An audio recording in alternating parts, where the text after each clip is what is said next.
Oke, Bismillahirrahmanirrahim. Assalamualaikum warahmatullahi wabarakatuh.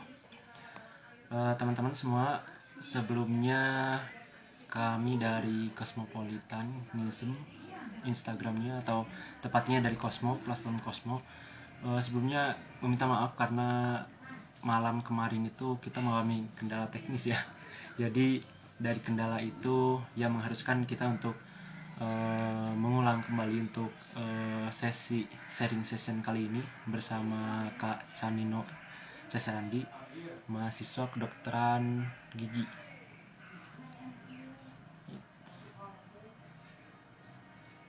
ya, Universitas Airlangga ya tentunya. Dan pada kesempatan ini mungkin saya perkenalan diri dulu. Nama saya Fauzan Nukman, di sini sebagai host dari acara sharing session kali ini.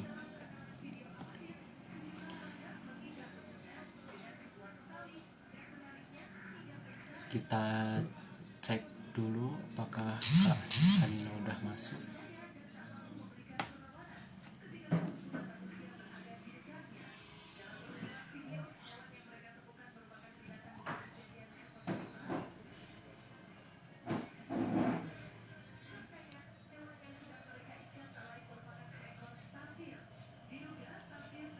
Oke, Sanino udah masuk nih.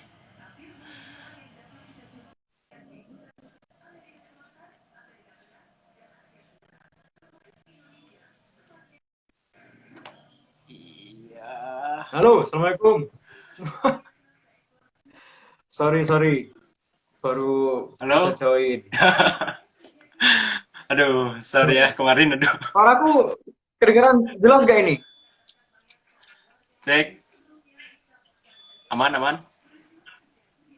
Suaraku jelas. Jelas, suara jelas. Oh ya wes, oke. Ya. Ya sorry, Baru nyampe. aku baru bisa join. Jadi aku tadi siang nih berangkat dari Jember ke Surabaya. Nah ceritanya dari Jember sampai Surabaya itu hujan terus kan, nggak pakai berhenti hujannya ini. Jadi ya, jadi nggak bisa ngebut. Biasanya aku bisa berapa ya? 3-4 jam. Ini tadi harus sekitar 5 jaman di perjalanan karena hujan terus dan nggak bisa kenceng. Hujan juga nih. Iya, sepanjang jalan itu 5 jam itu tadi nggak bisa ngebut, nggak bisa wis capek wis Agak pokoknya. ngomong nih videonya. Coba. Kenapa? Agak luplok nih.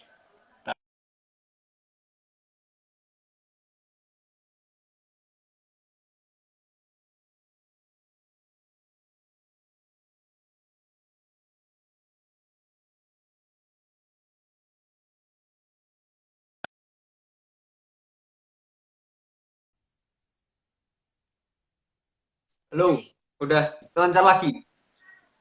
Aman. Udah. Oke. Ya. Tadi di perjalanan gimana? Lancar? Lancar, alhamdulillah lancar. Tidak ada masalah yang berarti. Lancar. Ya. Ya, mungkin kita pembukaan dulu mungkin ya. Teman-teman buat yang baru masuk, sekarang kita ngadain sharing session bersama Kak Canino. Jadi Kak Canino ini adalah mahasiswa kedokteran gigi Universitas Airlangga dan saat ini lagi mulai mempersiapkan buat profesi seperti itu. Nah, buat teman-teman juga yang mau tanya-tanya bisa langsung dikirim di chat juga, atau teman-teman yang kemarin juga kita udah open pertanyaan buat yang mau nitip pertanyaan, kita juga udah disediakan, udah ada di sini listnya. Mungkin untuk yang pertama kita pembukaan dulu dari, atau perkenalan dulu tepatnya. Perkenalan dulu dari Kak Canino. Silahkan Kak. Iya. Mas ya. Ya, kita Mas ngulang lagi Canino. yang kemarin lah ya. Habisnya kemarin ada kendala teknis teman-teman, jadi Iya. Aduh. recordnya nggak bisa di save. Ya, perkenalkan lagi, nama aku Muhammad Nino Jaya Sesarandi, biasa dipanggil Nino. Jadi nama aku masih sama, panggilannya tetap Nino. Mahasiswa kedokteran gigi Universitas Airlangga, angkatan 2017, ini di semester terakhir. Kebetulan sekarang kuliahnya di kedokteran gigi Universitas Airlangga. Terus ya mungkin itu dulu aja. Oke. Ya, selama perjalanan kurang lebih eh ya cukup lama ya. Kita kenal itu dari awal waktu 2016 lah. 2015 kalau nggak salahnya. Ya di JPTB Oh, tepatnya Jambore itu 2015 ya, bukan 2016. 2015. 2015. Oh, 15. Kirain 2016. Oh, akhir tahun, 2015. betul betul, akhir tahun. Iya iya iya iya iya. 2015. 2015. Nah, kurang lebih mungkin hampir perjalanan kita kenal itu 6 tahun. Dan ini 6 tahun ya, baru kita 2021. 2002 awal 2021. Dan ini baru kita collab lagi gitu. Kita ketemu Wah, lagi. Masih ada tuh foto iya. yang gokil tuh dari yang kayak gini nih. Yang gini. Iya, masih ada tuh. Masih ada. Aku nggak tahu ya fotoku kemana ya. Sepertinya sudah Tak menghilang. dikirimin lah. Oke, Ya, siap siap. buat mungkin kita langsung aja ke materi yang pertama itu tentang ini ya, tentang jurusannya nih. Oke, Kedokteran gigi itu seperti siap. apa? Ya, jadi cerita dulu. Yang pertama untuk pendidikan kedokteran gigi itu sebetulnya kayak gimana? Jadi pendidikan kedokteran gigi itu adalah suatu pendidikan yang berbasisnya memang medis, yaitu kedokteran, tapi punya spesifikasi ke bidang gigi atau bidang rongga mulutnya. Jadi ruang lingkup kerjanya dokter gigi itu lebih fokusnya ada di giginya, kemudian ada pada lidah, kemudian mukosa yang ada di rongga mulut, jadi bagian dinding bagian dalam, kemudian struktur-struktur yang menyangga fungsinya rongga mulut, jadi kayak otot-otot yang ada di pipi dan lain sebagainya, kemudian rahangnya juga, ini mandibula, ada maksilanya juga. Nah ini menjadi bidang-bidangnya kedokteran gigi untuk bisa ditangani. Jadi kalau misalkan ada kondisi-kondisi patologis atau ya yang bermasalah itu kelainan itu ditangani oleh dokter gigi pada daerahnya tersebut. Jadi spesifikasinya sana. Jadi seputar mulut dan istilahnya pendukung-pendukungnya seperti itu. Yang Ya, yang perlu digarisbawahi adalah mulut dan pendukungnya. Jadi kita itu dokter gigi itu bukan hanya kata giginya saja, tapi ya, juga jaringan-jaringan yang ada di sekitarnya. Jadi lidah itu juga termasuk. Kemudian banyak sekali kasus yang mungkin teman-teman sudah tahu adalah kasus bibir sumbing ya. Kasus bibir sumbing itu juga menjadi kompetensinya dokter gigi untuk menangani. Jadi bukan hanya gigi aja yang sebetulnya dikerjakan, tapi struktur-struktur yang mendukung fungsi dari gigi itu, kemudian fungsi yang ada pada rongga mulut manusia itu ditanganinya oleh dokter gigi. dokter Itu. gigi juga. Gitu ya. Jadi kalau kalau ini kan dokter gigi itu ya kita mengenal kedokteran secara umum kayak gitu.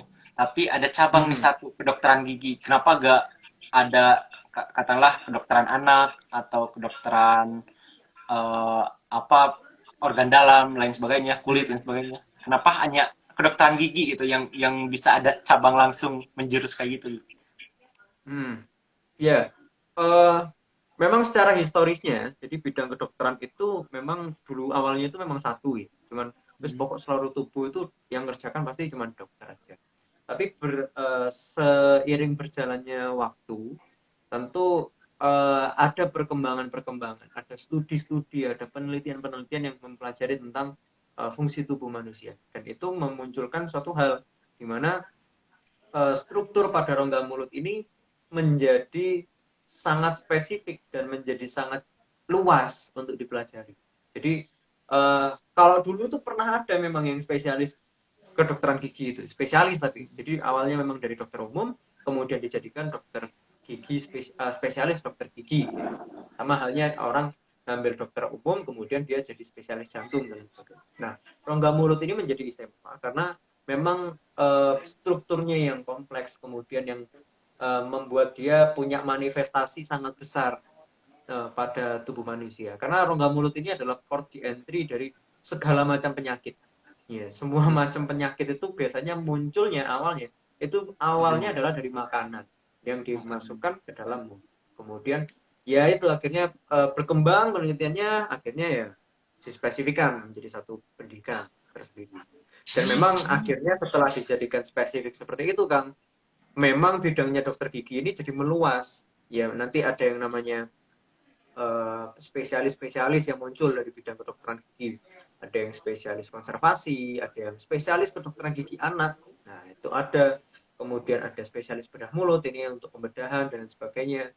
Kemudian ada juga spesialis odontologi forensik. Nah, ini adalah dokter gigi yang nanti kerjasamanya juga dengan pihak kepolisian, TNI, BPBD dan sebagainya untuk dalam hal DVI, disaster uh, management, seperti itu. Terus kalau yang mata kuliahnya mungkin bisa disebutkan apa beberapa mata kuliahnya gitu yang bakalan dipelajarin atau ada mata kuliah horor gitu. Waduh, Killer, apa ini mata dosen-dosen. kuliah horor ini? Mata kuliah yang diisi oleh dosen-dosen killer. Nah, Itu baru horor. kayak gitu. Kalau kalau mata kuliahnya apa ya? Intinya sebetulnya mempelajari tubuh manusia itu tidak gampang. Intinya itu. Jadi mempelajari tubuh manusia itu tidak gampang karena sangat kompleks. Kompleks itu dalam artian kita bisa berpikir bahwa A menyebabkan B atau A plus B menyebabkan C gitu. Jadi ada hubungan sebab akibat. Tapi bisa jadi A ditambah B itu bisa jadi D, bisa jadi E. Jadi kausalnya bisa macam-macam. Karena tiap orang punya genetiknya masing-masing, kemudian apa ya, parasit atau patogen-patogen penyebab penyakit itu juga punya karakteristiknya macam sendiri-sendiri, sehingga mata kuliahnya jadi susah. Nah, kalau misalkan kuliah, yang jelas sih semester-semester awal kuliahnya ini sih, mata kuliah kedokteran dasar ya. Kedokteran dasar, kemudian ditambah juga kedokteran gigi dasar. Materi kedokteran dasar itu ya kayak anatomi, farmaku, kemudian faal, itu adalah mata kuliah kedokteran dasar. Basic sekali untuk mengenal tubuh manusia itu bekerjanya seperti apa. Kemudian kalau kedokteran gigi dasar itu adalah kita belajar tentang anatomi gigi. Of course, pasti karena bidangnya. Jadi kita belajar anatominya, kita ada yang namanya mata kuliah skill lab. Jadi mata kuliah skill lab ini memang tujuannya untuk melatih keterampilan kita. Jadi soft skill, keterampilan tangan dan sebagainya untuk bisa mengerjakan suatu perawatan. Gitu. Jadi mata kuliahnya apa? Lagi topiknya membuat retainer untuk menahan gigi biar pada posisinya. Bikin Pak dari kawat, gulung kayak. Nah itu adalah mata kuliah skill lab. Itu contoh. Kemudian di bidang kedokteran gigi juga ada ilmu material. Jadi kedokteran gigi itu sendiri kita itu selain alatnya banyak, bahannya juga banyak, Pak. Jadi bahannya banyak untuk perawatan-perawatan dan sebagainya. Sama hanya kalau misalkan teman-teman ini pernah apa ya, pernah mau melakukan perawatan orto, kayak saya ini kan pakai orto. Nah itu dicetak dulu rongga mulutnya. Nah bahan cetak itu harus dipelajari.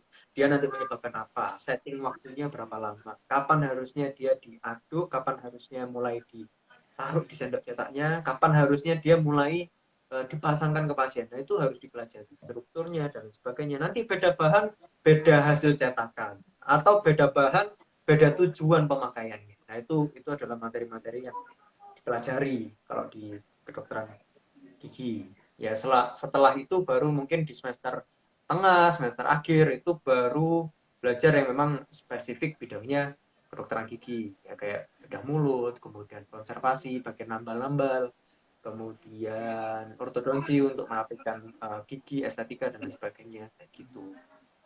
Banyak.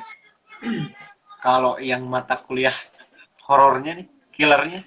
Horor Killer. itu karena memang susah itu bisa jadi horor, which is memang agak semua ya mata kuliahnya horor semua ya. Kalau nggak salah sih horor.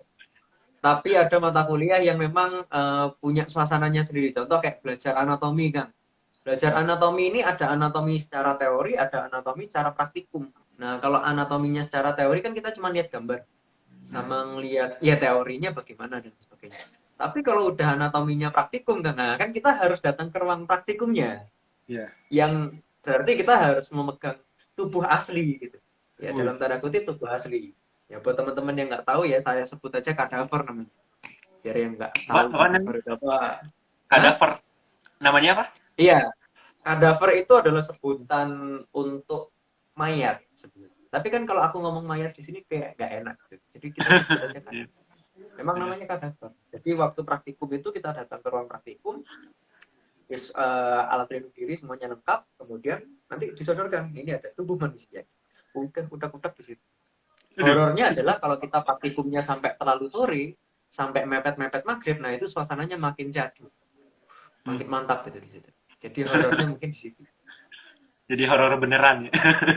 Horor beneran itu. Horor beneran. Horor Nah, beneran. Buat yang penasaran kisah-kisah horor, silahkan teman-teman bisa kuliah di FK dan FKG UNER ya, untuk merasakan sensasinya secara langsung. aduh. Itu sih. Nah, di sini juga ternyata udah ada yang tanya juga Waduh. dari M. Ainul Budi. Nah, Hmm. pertanyaannya itu di pelosok Indonesia ternyata masih banyak daerah yang kekurangan dokter gigi. Rata-rata memang mereka ingin berada di kota. Tidak meratanya dokter gigi ini memang dialami banyak daerah. Sebab apakah ini? Kira-kira Hmm. apa nih yang membuat mahasiswa FKG itu takut untuk bekerja? Istilahnya ya di puskesmas atau pelosok-pelosok kayak itu. Sampai ya Hmm. kebanyakan di kota kayak itu. Oke. Jadi ini sebetulnya bukan hanya bicara soal karakteristik dokter gigi ya sebetulnya. Dokter umum pun bisa terjadi sebetulnya sama. Dan ini bukan pada mahasiswanya sebetulnya, tapi lebih ke ya profesi dokter dan dokter gigi itu sendiri. Nah, sekarang kita mulai bicara kasus nyatanya. Dokter gigi hari ini tuh memang kita nggak ada program untuk apa namanya, nggak ada program untuk intensif. Intensif itu apa? Intensif itu adalah suatu program yang dibuat oleh pemerintah untuk memagangkan lulusan-lulusan dokter dan kalau dokter-dokter gigi belum ada intensifnya. Jadi yang ada itu sekarang yang dokter umum. Jadi mereka yang lulus menjadi dokter, ya, yang memang kuliahnya FK kemudian menjadi dokter, mereka akan diintensifkan setelah mereka selesai masa koas. Jadi setelah dia memang sudah dapat keterampilan, dapat kompetensinya, dapat ilmunya, kemudian dia akan dimagangkan. Nah, magangnya FK itu, magangnya dokter itu memang punya program disebar. Jadi sudah disebar. Memang tujuannya intensif itu adalah selain pemerataan tenaga medis adalah untuk pemantapan dari kompetensinya seorang dokter. Nah, sekarang analogi itu mari kita bawa ke bidangnya kedokteran gigi. Bidang kedokteran gigi per hari ini itu sebetulnya kegiatannya itu adalah kita ada preklinik, kuliah sarjananya, kemudian ada kuliah koasnya juga. Jadi pendidikan profesinya itu ada. Tapi apa yang membedakan pendidikan profesinya dokter dan dokter gigi? Pendidikan dokter itu nanti fungsinya lebih kepada menjadi asisten operator dari dokter rumah sakitnya. Nah, sedangkan dokter gigi ini bukan seorang asisten kalau di rumah sakit gigi dan mulut, tapi menjadi seorang operator aslinya. Jadi operator langsung. Jadi selama 3 tahun dokter gigi itu menempuh pendidikan profesinya, itu kita itu kerja pasien. Jadi secara kompetensi kita itu sudah dapat. Jadi tidak perlu dimantapkan lagi dalam program intensif. Nah, kemudian ide pemerataannya bagaimana? Nah, ide pemerataannya ini sudah digaungkan dari 2017. Jadi isu adanya aturan intensif pada dokter gigi itu sudah muncul dari 2017 kan. Tapi memang banyak kontroversi. Kenapa? Karena itu kalau memang tujuannya adalah untuk pemantapan kompetensi, ya kita kerja pasien semua requirement itu sudah mantap sekali kompetensinya. Karena udah mengerjakan semua kasus. Nah, kalau masih ditambah lagi intensif, tentu kan kita capek ya kuliah ya. Kuliahnya kan capek. 3 tahun masih harus tambah 2 tahun. Gitu. Nah, tapi ini menjadi Mesti peluang belajar. hari ini. Menjadi peluang itu karena per hari ini kita tidak bisa melaksanakan pendidikan profesi seperti biasanya. Jadi yang biasanya kita pendidikan profesi itu kerja pasien, hari ini nggak bisa kerja pasien karena ada pembatasan. Ya, jadi kalau yang aku dapat informasinya kan, jadi pendidikan profesi itu ada grade-grade-nya. Jadi kalau ada kompetensi yang grade A, berarti dia cukup dikerjakan di manekin sama phantom. Jadi ke boneka coba. Gitu.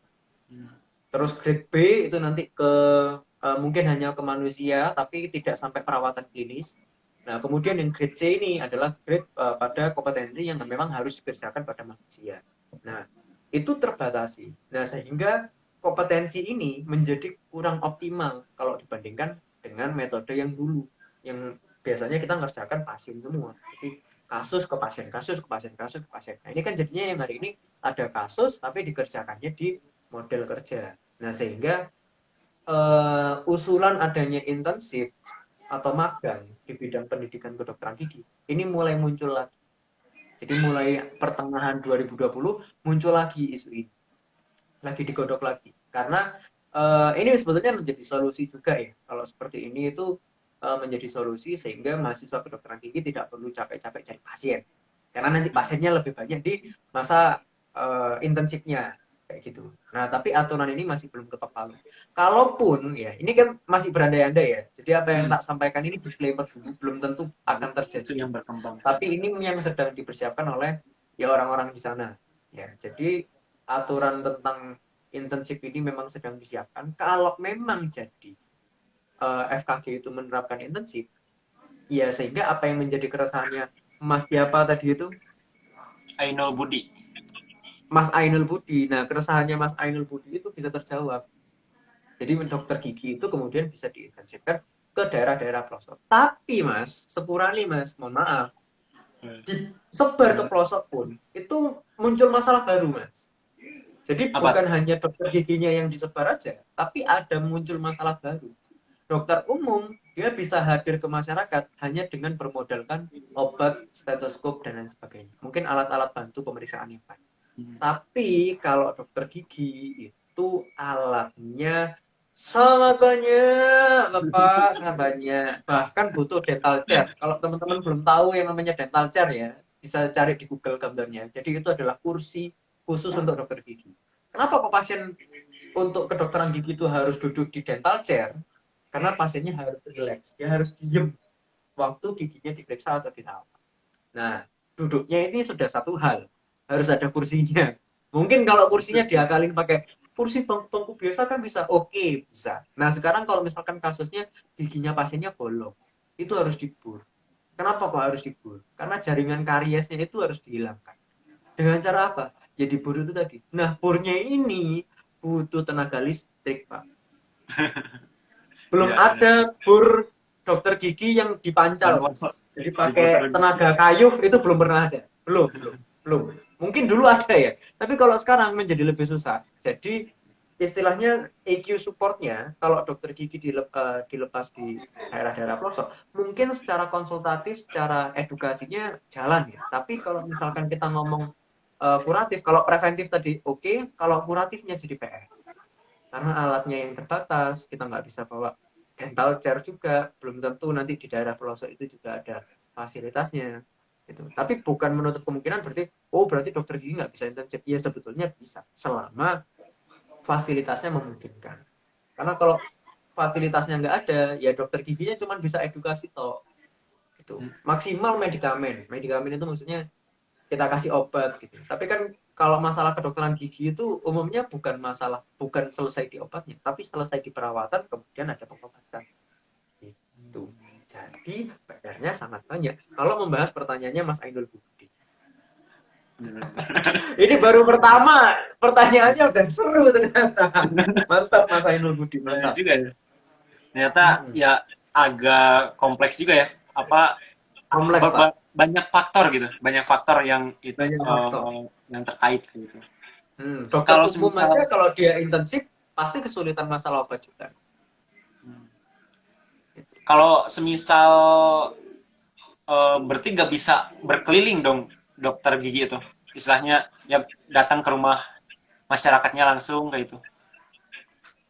Susah. Per hari ini aku belum tahu ada yang melakukan seperti itu, Mbak. Jadi umumnya adalah pasien yang datang ke kliniknya. Kenapa kok pasien harus datang ke klinik? Nah ini menjadi pertanyaan. Kenapa kok kemudian ada rumah sakit? Kenapa kok dokternya itu nggak keliling ke rumah-rumah door to door? Satu, capek, ya kan? Keliling itu kan capek. Itu yang pertama. Yang kedua, ini kita membicarakan soal kondisi patologis atau suatu kondisi penyakit. Yang mana kita nggak tahu ya penyakit ini bisa menular, bisa berbahaya untuk orang lain atau bahkan ke operatornya, seorang dokternya bisa bahaya ke dokternya. Sehingga butuh satu tempat khusus untuk menangani masalah itu. Sehingga penyakitnya, penularannya bisa dikontrol. Itu. Nah, contoh seperti hari ini kan kita lagi pandemi ya. Lagi pandemi, mungkin teman-teman yang punya masalah kesehatan gigi dan mulut dan belum dikonsultasikan ke dokter gigi, mungkin punya keresahan kenapa kok dokter gigi itu belum bisa buka praktek di masa pandemi ini. Karena memang harus ada spesifikasi ruangan tertentu untuk bisa menangani kasus-kasus yang memang perlu ditangani. Jadi contoh misalnya, teman-teman ini punya gejala gigi berlubang. Nah, gigi berlubang itu kan kita harus ngebur ya. Nah, bur itu biasanya mengeluarkan air. Nah, sehingga waktu dibur, dropletnya keluar. Nah, droplet ini kan adalah sarana penularan terbaik dari COVID-19. Nah, kalau droplet ini tidak bisa dikontrol, yang mana mengkontrolnya butuh fasilitas tambahan, maka nanti penularannya menjadi semakin tinggi di praktek kedokteran gigi. Sehingga nanti memungkinkan adanya muncul klaster dokter gigi nanti. Itu sebabnya kenapa kok dokter gigi ini pada tutup atau minimal ya mereka buka tapi nggak bisa melakukan perawatan yang invasif. Jadi yang harus ngebor dan sebagainya itu nggak bisa kayak gitu. Kenapa? Karena harus dikontrol penularan dan patogennya harus dikontrol. Jadi biar droplet itu nggak tertular kemana-mana atau nggak menyebar kemana-mana, itu ada ruangannya harus disetting. Jadi ruangan bertekanan negatif. Jadi kalau ruangannya bertekanan negatif, nanti droplet ini tidak menyebar kemana-mana. Kemudian ada juga aerosuction. Jadi nanti ada corong ditaruh di depan mulutnya pasien itu, waktu dibur, dropletnya itu langsung kesedot. Jadi dia nggak kemana-mana, tapi langsung kesedot. Sehingga penularannya tidak meluas. Jadi tetap di pasiennya aja. Kayak gitu. Nah, tentu kan alat-alat itu kan butuh budget, butuh persiapan. Nah, dokternya juga harus pakai APD dan sebagainya. Nah, untuk mengarah ke sana itu butuh waktu. Jadi apa ya, untuk membuat aerosuction, membuat suatu ruangan bertekanan negatif itu tidak gampang. Ya kita doakan aja semoga dokter gigi ini sudah mulai bisa mengelola ruangan prakteknya sehingga punya spesifikasi yang lebih oke dalam menangani kasus-kasus kedokteran gigi di masa depan. Itu kan. Berarti sangat terdampak sekali berarti ya buat dokter gigi gitu di saat pandemi Betul, Pak. kayak gini. Profesi paling beresiko nomor 1, Pak. Di diagramnya itu cartanya itu paling ujung kanan atas, wis pokoknya. Terus paling kanan paling atas, nah ini nomor 1 bidang kedokteran gigi. Aku lupa, kayaknya aku pernah lihat kok itu diagram. Oke, oke. Ini juga ada nih pertanyaan yang masuk juga soal tantangan mahasiswa dokter gigi saat koas adalah susahnya mencari pasien. Nah, selain itu menjadi dokter gigi ini diperlukan biaya yang cukup besar dengan alat-alat kesehatan yang berbeda dengan dokter umum. Tadi juga sudah disinggung juga ya, kalau ya dokter gigi ini lebih banyak juga peralatannya seperti itu. Dan mulai jadi mahasiswa atau bahkan nanti praktek sendiri. Nah, seperti apa sih biaya kursi praktek ini?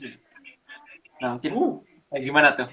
Soal nyari pasien, soal kursi praktek. Kayaknya yang nanya juga ini mungkin udah jadi mahasiswa kedokteran gigi juga mungkin.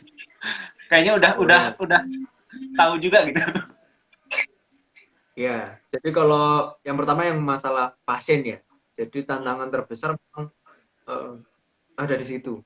Gitu. Itu biasanya yang paling membuat lama lulusnya seorang dokter gigi itu adalah karena kedengeran ya? Ada pengamen di depan nih. Kenceng nggak? Oh, enggak kedengeran? Nggak kedengeran ya? Aman ya? Enggak. Aman. Soalnya ini ada ini di depan nih. Ya udah lanjut berarti. Jadi masalah pasien ya. Masalah pasien itu memang menjadi masalah yang cukup repot. Kenapa? Karena biasanya gini, datangnya pasien untuk seorang mahasiswa profesi kedokteran gigi itu datangnya dari berbagai macam pintu. Yang pertama disediakan dari rumah sakitnya. Ya karena itu adalah rumah sakit, masyarakat bisa berkunjung ke rumah sakitnya untuk melakukan pemeriksaan. Yang kedua bisa melalui relasi dari mahasiswa tersebut. Wah, aku kenal ada tetanggaku yang lagi sakit gigi dan itu adalah kasusku. Aku bisa kerjain. Jadi tinggal tak ajak, ibu mau nggak tak bantu, tak rawat giginya. Tapi nanti datangnya ke RSGN, tak rawatnya di sana. Kan nggak mungkin kan diajak ke rumah karena nggak punya klinik. Iya, Hmm. buatnya RSGM. Jadi dibawa ke RSGM. Itu satu pintu. Atau memang adalah relasi dari relasi. Nah, ini adalah budaya yang kita lakukan di kedokteran gigi FKG UNER, di mana kita yang sebagai adik tingkat yang memang belum menjadi kebutuhan untuk mencari pasien, ini kita punya budaya untuk saling membantu. Jadi kalau kitanya sendiri itu sakit, kita tuh boleh jadi pasiennya kakak tingkat, boleh. Oh Atau boleh. kalau kita punya temen, ya, jadi punya temen yang lagi sakit gigi, kita tinggal referalkan ke kakak tingkat. Kak, ini saya punya teman, itu masalahnya seperti ini. Nah, itu menjadi habit yang bagus. Kenapa? Buat saya yang mahasiswa preklinik dan nanti akan menjadi klinik, aku kan juga pengen tahu caranya berhadapan dengan pasien itu gimana, caranya anamnesa, caranya diagnosa gimana, melihat pemeriksaan klinis mulut tuh rodok kotor, nah dan sebagainya itu bisa tak latih ya. Jadi waktu aku punya teman dia lagi ada masalah gini, nah aku menyelam sambil minum air. Jadi tak nanya, apa masalahnya? Terus dari situ aku belajar, oh anamnesanya gini, diagnosanya kira-kira gini. Oke, terus tak simpan datanya, tak tanyakan ke kakak, Mbak, Mas, ada kasus seperti ini, kira-kira siapa ya yang lagi butuh di stasenya? Kemudian, oh ini ada, tak referalkan. Kemudian kita temukan. Jadi itu lebihnya ke situ. Nah, kalau misalkan 3 jalur pintu itu tadi tidak berjalan dengan lancar, nah itu menjadi PR. Sehingga mahasiswanya harus mencari sendiri secara mandiri. Kira-kira di mana ada pasien yang bisa dia kerjakan. Gitu. Tapi ada mindset yang harus ditanamkan ke masyarakat. Ini ada mindset yang kurang bagus ya. Dimana orang-orang itu kalau ketemu sama mahasiswa profesi, itu selalu menganggap jadi kelinci percobaan. Nah, ini adalah isu yang beredar di masyarakat. Bahwa kalau Benar. jadi pasiennya mahasiswa profesi kedokteran gigi, itu dianggap sebagai kelinci percobaan. Sebetulnya bukan. Kenapa? Karena pasien tersebut ditangani oleh profesionalnya. Dan terlebih lagi yang pertama, biaya perawatan. Ya ini kita membandingkan ya, kalau masyarakat harus memilih. Perawatannya sama-sama oke, ini perawatannya sama-sama oke nih. Hmm. Yang satu datang ke tempat praktek bayarnya mahal, karena tempat praktek. Hmm. Yang satu datang ke RSPM, ditangani oleh mahasiswa profesi, dan harganya murah. Karena rumah sakit pendidikan itu memang tidak profit oriented. Jadi Iya. memang nggak nyari untung di situ gitu. Jadi boleh datang ke rumah sakit gigi dan mulut itu dengan biaya yang lebih murah. Dan yang kedua, perawatan di RSDM itu dirawat oleh dokter muda, dokter gigi muda, oleh mahasiswa profesi itu sudah dijamin pasti bagus. Karena Oh kalau ada tidak bagus, jaminannya kena seperti itu. marah dong. Kita disikat di ruang klinik dokternya. Kamu sini. Mana kasusnya? Mana? Ini dok siap. Kasusnya ini scaling sama tumpat. Gigi 3 sama gigi ini. Oke, mana? Lihat. Ditunjukkan sama dokternya. Tumpatanmu elek, Mas. Tak lihat-lihat jelek ini nggak rapi. Rapi nol lagi. Sampai bagus baru bisa pulang pasiennya. Jadi dipastikan pekerjaannya pasti akan bagus. Gitu. Karena kalau nggak bagus, nasib mahasiswa ini yang akan dipertanyakan. Mati su Gitu. gitu. Gitu. Jadi Aduh. harusnya masyarakat itu melihat ada benefit lebih gitu. Ada benefit Hmm. lebih kalau dirawat sama mahasiswa pendidikan profesi. Kayak gitu. Hmm. Jadi tak rasa kalau buat kelinci percobaan itu kan berarti kalau kelinci percobaan kan kita nggak tahu ini akan berhasil atau enggak. Namanya juga kelinci percobaan, berarti Coba. dicoba. Nah, padahal yang kita terapkan itu bukan hal yang coba-coba. Itu adalah hal yang memang secara teori, secara praktek sudah kita latih. Itu. Jadi memang mengedukasi ini memang PR, Kang Fauzan. Memang masyarakat Benar. kita harus edukasi. Kalau ngomongin ya soal profesi kan memang istilahnya setiap pasien atau setiap klien, setiap konsumen istilahnya pengen yang dapat yang terbaik kayak gitu ya. Nah, Betul. sebenarnya buat di mahasiswa kedokteran gigi itu sendiri eh, ada standar misalkan baru bisa koas kalau rata-rata nilainya tuh sekian misalkan. Ada standar kayak gitu gak gitu? Oh, pokoknya lulus. Tapi gini, ada catatan ya. Jadi kalau misalkan kita pendidikan sarjana nih kan, ya Hmm. dari S1-nya ini, kan kita R1-nya 3,5 tahun. Jadi selama 7 semester kita. 3,5. masuk ke pendidikan profesi. Selama pendidikan sarjananya itu tuntas dan lulus ya, berarti nilainya baik, dia bisa melanjutkan diri sebagai mahasiswa pendidikan profesi kedokteran. Boleh. Tapi setelah dia menjadi seorang dokter, menjadi dokter gigi, kalau misalkan dokter gigi ini mau mengambil spesialis, nah spesialisnya kan ada banyak. Nah, biasanya ada requirement khusus kan? Ada permintaan khusus. Kalau misalkan mahasiswa seorang dokter gigi ini mau mengambil istilahnya pendidikan spesialis, contoh misalnya bedah mulut ya, yang mana pendidikan bedah mulut itu spesialis bedah mulut itu lama kan? Seperti kuliah dokter gigi baru. Jadi kalau kita itu kuliah prekliniknya itu 3,5 tahun, kemudian pendidikan profesinya bisa 2 sampai dengan 3 tahun. Ini kuliah spesialis bedah mulutnya sendiri itu bisa 5 sampai dengan 7 tahun. Jadi memang cukup lama, itu yang pertama. Dan yang kedua ada requirement nilai. Jadi pada mata kuliah bedah mulut itu tidak boleh nilainya tidak lulus atau minimal tidak boleh C. Jadi harus di atasnya. Nah, tapi kalau memang ada update-update kriteria terbaru, aku belum update lagi. Yang jelas nilainya harus bagus untuk bisa masuk ke spesialisnya. Kayak gitu. Jadi kalau nilainya pas kuliahnya itu kurang bagus gitu, di bawah standarnya yang ditentukan oleh departemen, ya nggak boleh ngambil spesialis di situ. Harus diperbaiki nilai. Jadi PR toh. Makanya kita harus mulai visi kira-kira kalau mau ngambil spesialis ya nilainya di situ. Ataupun kalau memang nggak ada niatan ngambil spesialis, ya dipastikanlah nilainya bagus gitu. Jangan sampai nilainya jelek. Takutnya nanti malah mempersulit diri sendiri. Gitu. Tapi ada Kalau kalau ngambil spesialis ada. kalau nggak lanjut spesialis itu gimana tuh? Istilahnya karirnya tuh arahnya kemana kayak gitu? Dokter gigi itu karirnya sangat luas. Hari ini tuh sangat luas. Kalau dulu orang-orang tahu dokter gigi pasti hanya ngerawat gigi aja. Jadi buka praktek, rawat gigi, buka praktek, ngerawat gigi, atau kerja di puskesmas atau jadi fungsional di rumah sakit. Tapi per hari ini karir seorang dokter gigi itu akan menjadi sangat luas. Tergantung apa yang akan dia lakukan setelah dia menjadi dokter gigi. Menjadi dokter gigi top pun itu juga menjadi suatu karir yang menjanjikan. Contoh, aku cerita mamaku sendiri kan. Jadi mamaku ini adalah dokter gigi sebetulnya. Waduh, oh. Ya sebetulnya bapak dan ibu saya adalah dokter gigi, Pak. Waduh, Dan mereka punya jalan karir yang berbeda. dua-duanya. Nah ini aku cerita dari dua orang ini aja menunjukkan bahwa karir kedokteran gigi itu memang se-oke itu. Jadi yang pertama mamaku. Mamaku itu adalah dokter gigi GP, general. Jadi mamaku nggak ambil spesialis, tidak ambil S2 untuk pendidikan khusus, tapi beliau konsisten membangun di puskesmasnya. Jadi kerja di puskesmas, kemudian edukasi ke banyak orang, kemudian buka praktek. Dan itu dilakukan berulang kali. Kerja di puskesmas, edukasi masyarakat, buka praktek. Ke puskesmas, edukasi masyarakat, buka praktek. Sehingga kemudian pada satu region itu, satu kecamatan ini, kita bilang aja satu kecamatan, orang-orang itu tahunya dokter gigi itu pasti Bu Retno. Gitu, karena beliau yang turun ke masyarakat. Gitu. Sehingga jadi dokter gigi yang nggak spesialis, yang nggak S2 pun juga itu bisa menghasilkan dan sangat besar saat masyarakat itu udah punya trust dengan dokter gigi.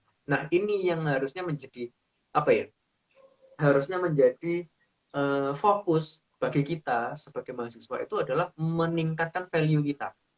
Itu bukan masalah profesi. Tak rasa profesi apapun ya hari ini kalau kita nggak punya value itu berarti punya trust dari masyarakat, tidak punya trust dari calon customer, orang itu jadi mempertanyakan kita mau periksa ke beliau ini oke apa enggak nih. Tapi kalau value-nya ada, kita tuh nggak usah bingung. Meskipun ilmu kita basic dan memang masyarakat itu juga cocok dengan kita, pasti itu akan sukses juga. Gitu. Itu dari mama. Kemudian ada yang versinya papaku. Nah, jadi papaku ini dokter gigi juga. Kemudian beliau ini jalur karirnya memang lebih ke arah struktural. Gitu. Jadi jalur karirnya dokter gigi ini memang macam-macam. Ada yang memang dia fokus di bidangnya sendiri, jadi seorang dokter gigi. Gitu. Memang jadi ahli praktisi ya. Kemudian ada seperti papaku ini ngambil S2, manajemen administrasi rumah sakit. Jadi semua dokter gigi bisa ngambil S2, tergantung passionnya apa. Nah, salah satunya papaku ini ngambil manajemen administrasi rumah sakit dan beliau menjadi struktural, jadi pejabat struktural di suatu rumah sakit. Beliau ngerintis di sana, kemudian memang sempat ada kenaikan posisi menjadi perencana rumah sakit, kemudian sempat jadi PLT, jadi direktur rumah sakitnya, kemudian punya beberapa prestasi di rumah sakit. Nah, ini adalah salah satu contoh bahwa hari ini itu kita punya tren, kan. Trennya adalah rumah sakit itu direkturnya adalah dokter gigi. Di mana biasanya direkturnya itu dari dokter umum. Nah, hari ini mulai banyak dokter gigi itu yang menjabat sebagai seorang direktur rumah sakit. Atau minimal dokter gigi ini ada yang menjabat di dinas kesehatan. Gitu. Jadi sebetulnya karirnya akan sangat luas. Bisa ngambil S2, bisa ngambil spesialis. Jadi terjun ke struktural, menjadi pejabat di rumah sakit, bisa. Terjun ke pegawai negeri, bisa. Saya kenal beberapa alumni dokter gigi juga. Beliau hari ini malah dinas juga, ada di dinas sosial, kemudian ada yang dinasnya di dinas perlindungan anak malah. Nah, itu adalah potensi-potensi lain. Jadi sebetulnya sangat luas sekali kalau kita punya kompetensi yang oke. Kemudian ada jalur lain yang bisa diambil oleh kita sebagai alumni dokter gigi, itu mendaftarkan diri sebagai TNI. Itu jalur militer itu ada. Iya. Jadi ada beberapa senior saya yang juga mendaftarkan diri di militer, jadi bisa milih angkatan darat, angkatan laut, atau angkatan udara selama kriterianya tetap masuk. Jadi tidak buta warna, ini gangguan matanya nggak ada, kemudian secara fisik oke dan sebagainya.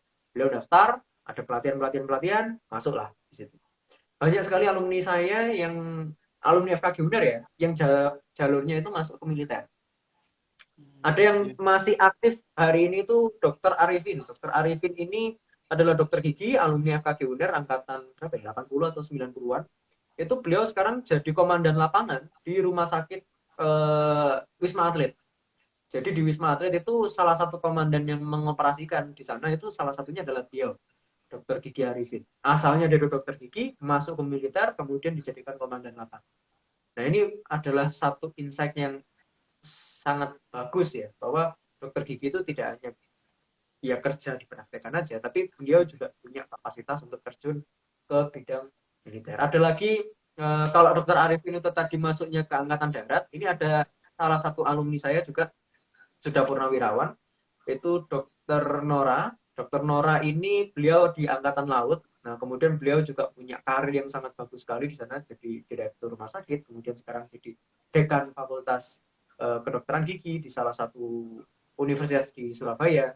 Nah, itu beliau punya karir yang bagus juga. Pernah apa namanya, istilahnya apa ya itu ya, misi kemana-mana. Jadi kalau ngisi materi itu mesti beliau itu cerita, saya pernah ke sini, ke sini. Padahal beliau ini perempuan, dokter Nora ini perempuan, tapi bisa sangar itu. Dokter Nora itu perempuan. Dan sesangar itu, keren, jadi panutan. Jadi istilahnya karir dokter gigi itu sangat luas. Tergantung apa yang kita rencanakan setelah mendapatkan gelar dokter giginya. Mau cuma praktek-praktek aja bisa, mau ambil pendidikan lagi bisa, masuk ke militer juga bisa. Bisa juga.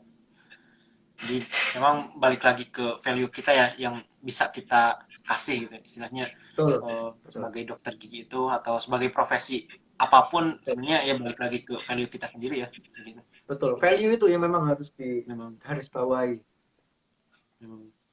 apalagi di zaman kayak sekarang malah kayak ya perusahaan-perusahaan besar di luar itu sampai pentingnya value itu sampai uh, ya melihat keahliannya seperti itu. Bukan lagi Betul. bukan lagi Bukan lagi gelar kan? Bukan lagi ya gelar loh. bukan lagi Iya. gelar kayak gitu. Itu saking saking pentingnya sebuah value gitu dari yang bisa Betul. kita kasih. Kalau kalau orang yang cocok nih untuk masuk ke kedokteran gigi, kira-kira orang yang seperti apa nih? Yang cocok kuliah di kedokteran gigi itu yang pertama harus passion dulu ya. Jadi semua profesi apapun itu kalau mau masuk situ pasti harus passion. Minimal passion nolong orang lah, minimal. Saya punya passion untuk nolong orang. Entah kenapa kalau nolong orang itu seneng gini-gini. Itu yang pertama harus passion. Kemudian yang kedua memang tertarik di bidang eksak. Ya, karena bidang ini nanti banyak sekali hafalan, banyak sekali peta konsep yang harus dipahami, yang mana kalau misalkan anak-anak yang basicnya adalah ilmu sosial, ternyata mungkin nggak nyambung ke arah bidang-bidang ini. Nah, memang harus dari minatnya dulu. Kalau memang udah dari minatnya punya ketertarikan di bidang yang eksakta, kedokteran, suka hafalan, dan memang apa ya, ada ketertarikan di bidang IPA sendiri, itu bisa.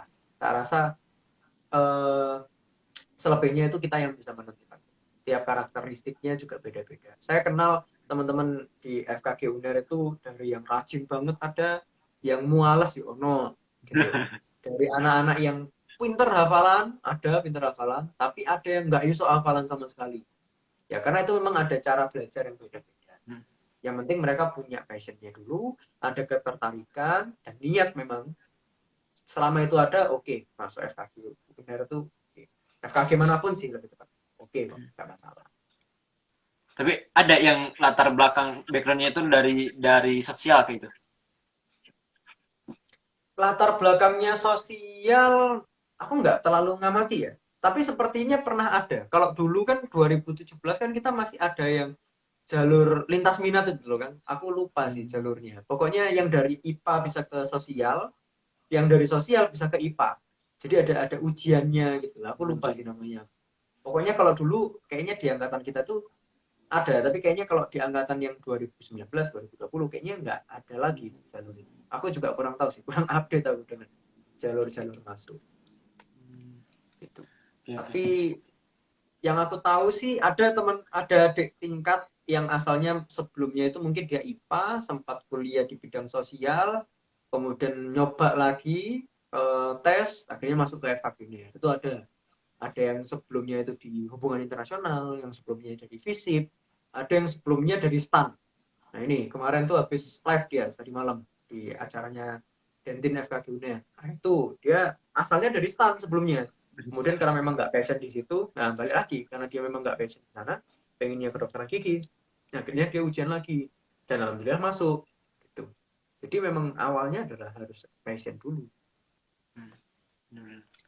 kalau Mas Nino sendiri nih, kal kenapa mau masuk kedokteran gigi? Kira-kira Waduh, pengen ini kupas nih. membahas sejarah. Kalau memang tertarik sama istilahnya terinspirasi dari orang tua gitu yang dua-duanya kedokteran gigi atau seperti apa? Awalnya Passion sih itu aku bukan pertama. berpikir dokter giginya sih, karena tak pikir-pikir di rumah udah banyak dokter gigi ya. Hmm. Dan aku tidak berniat nambah dokter gigi sebetulnya. Cuman aku memang ada ketertarikan di bidang medis. Entah kenapa kalau misalkan ada aktivitas-aktivitas yang memang ada pelatihan PLS. Dulu aku sering banget SMP, SMA itu ikut semacam seminar, pelatihan yang tanggal bencana, terus PLS. Memang entah kenapa aku suka aja, suka. Jadi nangani kayak gitu, kayak nolong orang itu menjadi menarik buat aku. Hmm. Kemudian akhirnya oke, tak coba daftar kedokteran dan kedokteran gigi. Dan memang akhirnya memang rezekinya ada di kedokteran gigi. Gitu. Tak pikir-pikir juga profesi dokter gigi ya masih sangat luas untuk dieksplor. Jadi acuanku bukan hanya orang tua. Kalau memang mama hanya praktek, papa bisa di rumah sakit, tak rasa aku bisa jadi dokter gigi yang bentuknya beda. Entah mungkin. Ya nggak tahu ya nanti bidangnya apa Militer ya. mungkin. Karena aku masih belum Lebih berpikir sampai sana. militernya ini. Belum Kang, jujur aku ini masih menyiapkan waktu. Ini hari apa nih? Hari Minggu. Ini aku Hmm. Senin, Selasa, Rabu meluangkan waktuku untuk memikirkan masa depan. Karena aku harus mikir ini, next step nih kuliah profesi, nanti mau lanjut apa itu lagi mau tak. Dan tak rasa ini juga bisa dipakai sama teman-teman ya, yang mahasiswa. Bahwa kalau kalian kuliah, kalian punya goals, itu akan lebih oke, lebih baik daripada kalian hanya kuliah aja tapi tanpa arahnya. Betul ya Kang ya? Jadi kalau misalkan kita itu punya cita-cita yang jelas atau goals yang jelas, itu jadi lebih apa ya? Lebih terarah aja.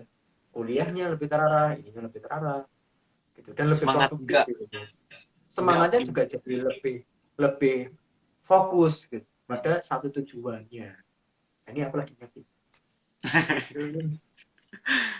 Sebenarnya kalau soal apa ya kalau tadi juga sih sebenarnya udah ada disinggung juga ya soal kedokteran gigi itu mahal dan sebagainya.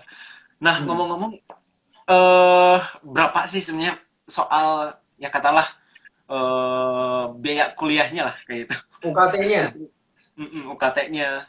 tiap kampus bisa beda kan? Tiap kampus Mm, bisa beda. PTN negeri, PTN swasta, atau sesama PTN negeri, sesama PTN swasta, ya, kok PTN swasta? Sesama perguruan tinggi swasta, ataupun ya. sesama dengan perguruan tinggi negeri, itu biayanya bisa Bisa berbeda. Bisa berbeda. mungkin ada Kalau range-nya. kisaran di, dan itu juga bedanya adalah pada apa ya, pada jalur masuknya. Jadi gini, kalau di FKG UNER ini kita per 2019 itu membuka jalur FKG tingkat internasional. Jadi memang biasanya kita itu di kedokteran gigi UNER itu kan satu angkatan kisaran 150 sampai dengan 180. Rata-rata sih seperti itu. Kemudian di antara 180 itu udah pasti akan ada mahasiswa dari Malaysia. Pasti, Hmm. tiap angkatan pasti akan ada. Nah, kemudian 2019 kemarin dibuka jalur baru, jalur internasional. Jadi nanti dia ada apa ya, istilahnya tambahan-tambahan lah, istilahnya yang berhubungan dengan jalur internasional. Nah, terkait dengan fasilitas-fasilitas seperti itu, dari gedung, dari apa dan sebagainya, tentu akan menjadi lebih pricey. Semakin lengkap fasilitasnya, semakin oke program-programnya, tentu akan menjadi lebih mahal suatu prodi Hmm. itu untuk ditempuh. Kalau di FKG UNER sendiri, 10 ke atas itu udah dipastikan. Nggak Kalau harus dulu yang 2016, 2015 ya, 2012, 2017 ke belakang, itu mungkin masih ada ya jalur-jalur yang memang biayanya di bawah 10. Di bawah 10 itu masih ada. Tapi mungkin kayaknya kalau sekarang, kalau bisa tak rata-rata ya, sekitaran 10 ke atas itu adalah kira-kira UKT yang perlu di apa ya, siapkan lah pertimbang untuk mahasiswa untuk mengambil pendidikan kedokteran gigi. kedokteran gigi. Tapi kembali lagi tak disclaimer, tiap kampus bisa berbeda-beda. Mm. Nah, ngomongin juga soal, ya tentu istilahnya kita punya pendidikan itu juga kan untuk menunjang karir. Nah, Betul. kalau pendidikannya tadi lama, lumayan lah, katakanlah 4 tahun itu untuk pendidikan kedokteran giginya, kemudian ada profesinya, kayak itu, koasnya. Apalagi kalau ditambah tadi ada apa Intensif. internship mungkin bertambah Ya, lagi. kalau jadi jadi. Hmm. Hmm. Sebenarnya kalau di waktu magang atau internship atau pas koas itu sebenarnya udah ya katakanlah berpenghasilan gitu. Udah ada pendapatan kayak itu Enggak. atau memang nggak sama sekali. Enggak ya. Enggak gitu. Sebetulnya bisa. Jadi waktu kita kerja pasien itu kita narik duit itu juga sebetulnya bisa. Hmm. Tetapi keputusan yang biasanya diambil oleh senior-senior saya adalah karena mereka juga sedang apa ya, Belajar. belajar lagi di lingkup pendidikan, sehingga kok rasanya kalau narik duit ke pasien itu agak gimana ya, toh dia juga membantu kita untuk memenuhi requirement. Akhirnya hubungan mutualisme, kadang-kadang cost untuk suatu perawatan itu bisa di, opsi pertamanya bisa dibebankan penuh ke pasiennya sendiri, bisa paruan antara pasien dan operator, atau bisa kalau misalkan kasus kecil mungkin hanya scaling dan sebagainya, bisa di take over langsung sama operatornya. Dia sebagai tanda bukti terima kasih juga. Kurang apa? Udah dirawat, udah ini, tapi pun tidak perlu bayar.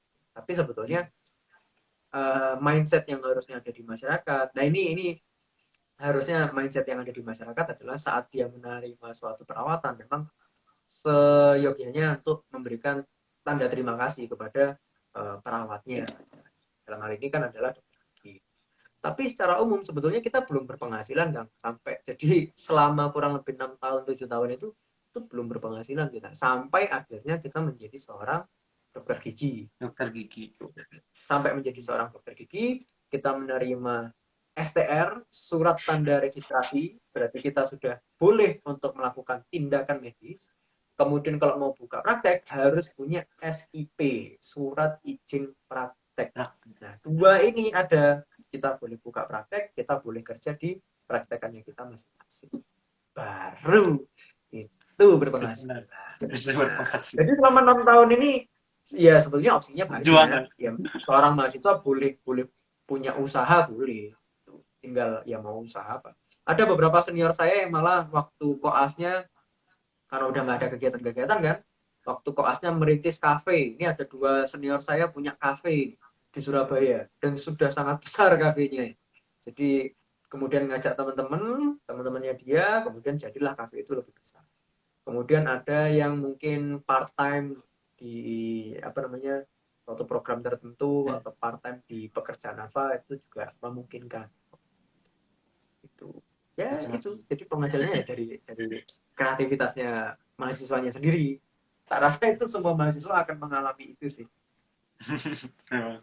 Ya masa-masa perjuangan lah kayak itu ya. Betul.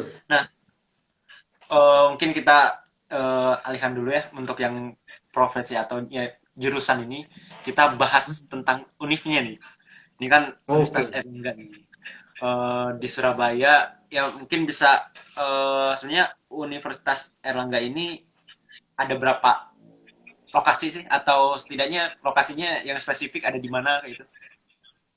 Kalau UNER sendiri yang jelaskan di Surabaya. Nah, kita Hmm. itu ada 3 kampus.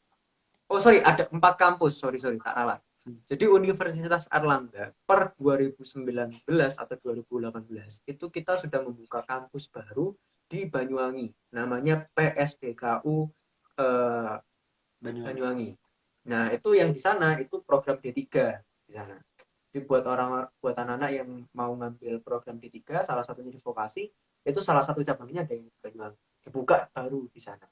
Nah, itu baru kampus D, itu sebutannya anak-anak kampus D, namanya PSDKU. Kemudian 3 kampus yang lainnya di mana? Di Surabaya tepatnya. Ya, 2 di daerah Gubeng, yang satunya lagi Mulyorejo. Iya, Mulyorejo. Jadi Mulyo. kampus utamanya itu adalah kampus C. Kampus C ini adalah kampus utama karena di sana ada Rumah Sakit Universitas Erlangga, ada Institut Tropical Disease. Jadi salah satu institut yang mengeluarkan riset-riset yang di bidang medis, yang medisnya itu adalah segala macam uh, isu medis yang ada di tropis.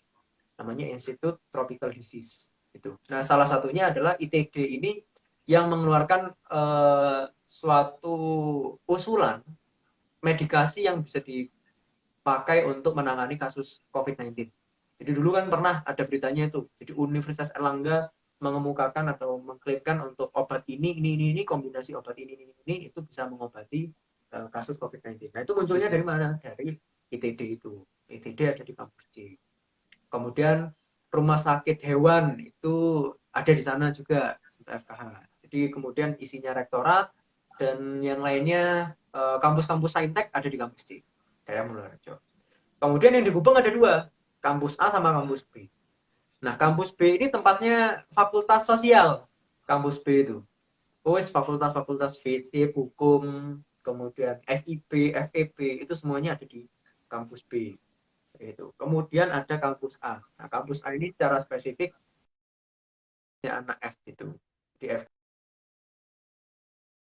dan FKG ada di kampus A, termasuk mungkin ada beberapa pendidikan vokasi itu yang di bidang medis. Nah, mereka akhirnya juga kuliahnya di kampus A. Nah, ini istilahnya kampus A ini udah bau-bau obat lah. Di kampus saya itu ya. Kalau Iya. biaya hidupnya nih, mungkin ya teman-teman yang khususnya yang pelajar bisa tahu nih biaya hidup Hmm. di sana itu kayak gimana. Hidup di Surabaya itu tergantung kita tinggal di mana kan. Kalau tinggalnya di daerah-daerah yang cukup elit, ya pasti harganya juga jadi lebih gede. Hmm. Terus tergantung selera juga. Jadi tergantung tempat, tergantung selera. Kalau seleranya makannya di KFC dan lain sebagainya, tentu kos hidup Anda akan menjadi lebih besar.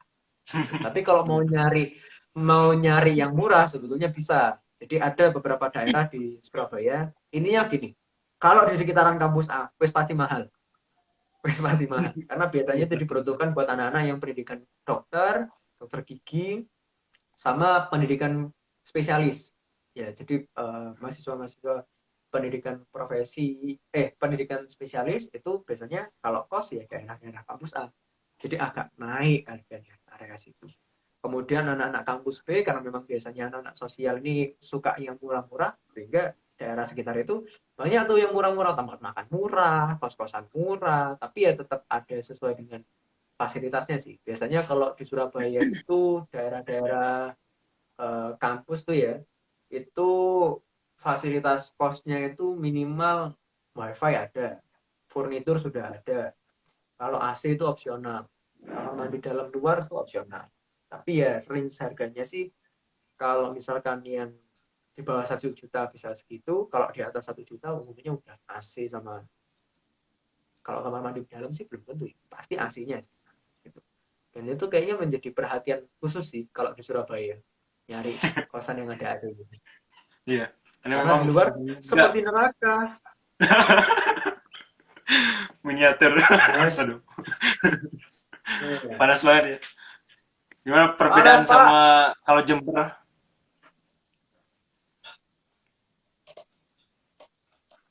Ya cuaca Bedanya sama sama di Jember Jakarta. kayak itu. Sama Jember Kalau gimana? sama di Jember, ya jelas panas Surabaya lah. Di Jember itu panasnya itu kena angin sepoi-sepoi. Jadi panas-panas sejuk gitu loh. Tapi kalau di Surabaya ini panas, memang panas. Itu udah panas tok. Wis gak ada pakai embel-embel. Wis pakai panas. Cuman kalau betah Panas panas-panas ya nggak apa-apa. Iya, mungkin yang paling kerasa tuh anak-anak Bogor kalau kesini itu udah mereka pasti akan ampun. Anak-anak ampun. Malang udah panas. Nah, itu juga nggak terlalu Orang-orang juga. Bandung, orang-orang Garut ya. Orang-orang Bandung itu pasti mereka ampun-ampun masuk sini Ampun. ngerasain panasnya. Beneran. Lagi kawasan ya apa namanya pelabuhan juga ya. Ya Surabaya. Nah, saya ada pelabuhan juga. Kalau soal barangkali ada mitos-mitos nih yang berkembang nih. Mungkin mitos ini sebenarnya Oke. bisa dari kampusnya atau dari jurusannya gitu. Katalah kampus Unair ini identik dengan apa gitu, atau fakultas Kampus kedokterannya Unair. identik dengan apa nih? Oh, kalau mitos sih identik apanya, identik apanya. Yang jelas sih kalau kampus kita itu cukup adalah kampus yang tertua ya.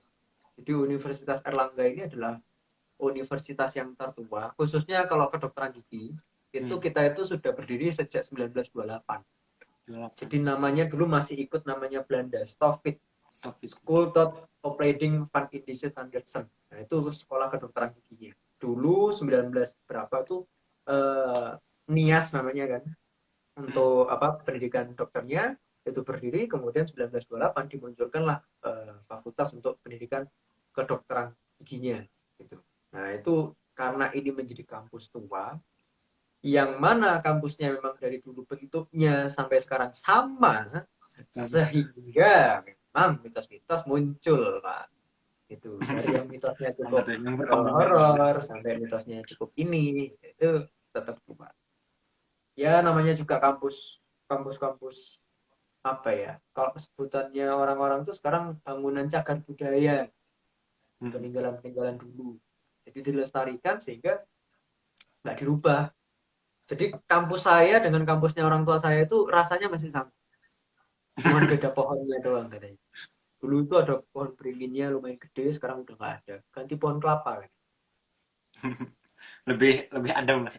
Nggak, nuansanya itu lebih lebih adem ya. Iya, lebih-lebih terang lah jadinya. Beneran. Cuman ya pasti akan ada perbedaan. Kalau mitos-mitos apa ya? Identik-identik dengan apa ya? Uner tuh ya. Hmm, kalau uner sih kita apa ya? Tidak terlalu ekstrim lah. Tidak se ekstrim UI. Kalau dalam hal menyuarakan, saya rasa kita bisa menghidupi diri sendiri, Wak. Aduh. Siap, kapten. Iya, sip. Nah, kalau soal eh, mungkin bisa disinggung juga nih aktivitas-aktivitasnya yang ada di kedokteran gigi nih. Belum nih kita Hmm. kita ini kayak ya komunitas atau Hmm. apa namanya UKM kayak gitu nih. Belum Hmm. dibahas nih. Hmm. Ya, kalau di Universitas Erlangga itu sebetulnya kan kita mulai dari yang lingkup universitas ya. Jadi di Hmm. lingkup universitas itu ada 4 organisasi besarnya. Yang jelas ada BEM, NIF, Hmm. kemudian ada DLM, Dewan Legislatifnya, kemudian ada unit kegiatan mahasiswa. Hari ini kita itu punya kurang lebih sekitar 43 unit kegiatan mahasiswa. yang dibagi menjadi 5 divisi. Ada yang divisi bela diri, ada divisi kerohanian, semua kerohanian ada di sini. Kecuali yang aliran animisme, dinamisme belum ada ya sejauh ini ya. Kemudian Kepercayaan. ya divisi seni ada, kemudian divisi olahraga ada, dan divisi khusus. Divisi khusus ini isinya kayak UKM Pramuka, aku di UKM Pramuka, terus ada UKM Menwa, terus ada Wanala ini pecinta alamnya. Kemudian bidang-bidang lain yang secara general tiap kampus ada, kayak kependudukan, penalaran, dan sebagainya itu ada. Gitu. Kemudian itu UKM, terus ada Forum Komunikasi UKM. Ya kayaknya tiap kampus juga ada kok Forum Komunikasi UKM. Itu jadi suatu organisasi tingkat universitas yang memanajemen 42 itu tadi. Sehingga nanti tiap 42 ini kan punya kepentingannya masing-masing. Nah ini politiknya positif kalau di sini. Nah karena ada kepentingan dari 42 UKM sehingga jembatannya adalah Forkom untuk apa sih namanya memadahi aspirasinya untuk dilemparkan ke Dirmawa. Itu tingkat unit. Kemudian kalau di fakultas, tiap fakultas punya kegiatannya masing-masing. Nah, tapi kalau di kedokteran gigi, di FKG UNER, itu kita juga punya organisasi. Nah, organisasinya ada BEM sama BLM, Badan Legislatif Mahasiswa. Gitu. Nah, kemudian BEM-nya sendiri kita ada kurang lebih 9 departemen, kemudian ada satu departemen namanya Minat Bakat. Nah, Departemen Minat Bakat ini membawahi kurang lebih sekitar 10 komunitas. Nah, ini unit kegiatan fakultas itu kita sebutnya komunitas. Komunitasnya per hari ini itu kita ada sekitar 10 komunitas. Ya dari yang seni itu kita ada musik, ada desain. Jadi ada namanya komunitas kamar desain itu isinya anak-anak fotografer, anak-anak videografer itu masuk situ semua. Exum itu alat komunitas musik. Terus yang paling baru itu 2019 adalah Apikal. Apikal ini aliansi pecinta alamnya FKG UNER. Nah kebetulan yang merintiskan itu senior-senior. Kemudian di 2019 saya dikasih tanggung jawab untuk meresmikan istilahnya. Jadi waktu 2019 tanda tangan ketok palu, tanda tangan saya sama ketua BEM 2019. Nah ini baru 1 tahun ini Ini saya apa terima. ketua apa namanya tuh BLM dari BLM? Ketua BLM, oh enggak, saya bukan ketua BLM Pak. Saya orang baru Pak di BLM Pak. Baru masuk tahun ini BLM, Oh, baru hari Badan ini. Legislatif. Komunitasnya itu 10, ya macam-macam, ada saman. Samannya kita cukup eksis juga karena sering job di mana-mana. Saman itu keren. Mantap ya. Kemudian ya, terus kalau olahraga semuanya ada, basket, futsal, bagi yang putra ataupun putri. Basketnya yang paling oke sih, karena biasanya itu kita ada kegiatan ini kan, ada kegiatan DSL. Jadi biasa itu adalah kegiatan perlombaan. Ini kalau nggak salah pemainnya di sini tadi. Oh, udah nggak ada dia.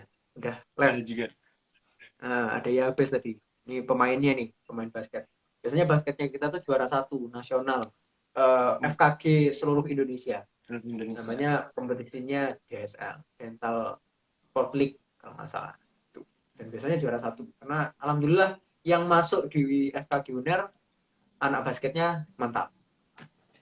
Untungnya. Mantap. Oh iya, ini ternyata ada yang nanya juga nih di kolom komentar.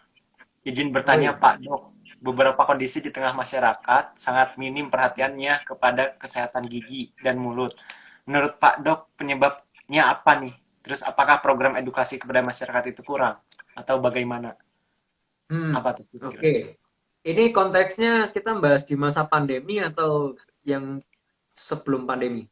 Mungkin kita bahas sebelum pandemi dulu ya, secara umum. Oke, kalau secara umum kenapa kok masalah kesehatan gigi dan mulut di masyarakat itu masih tinggi ya? Kenapa kok kasusnya banyak? Entah kenapa karies banyak, kemudian masalah-masalah yang lain juga banyak sebelum pandemi. Karena memang dulu masyarakat itu masih melihat masalah kedokteran gigi, masalah gigi dan mulut itu menjadi hal yang bukan urgent gitu, bukan suatu persoalan medis. Jadi kayak lebih ke soal estetika. Nah, ini yang menjadi bentar-bentar. Bateraiku mau habis.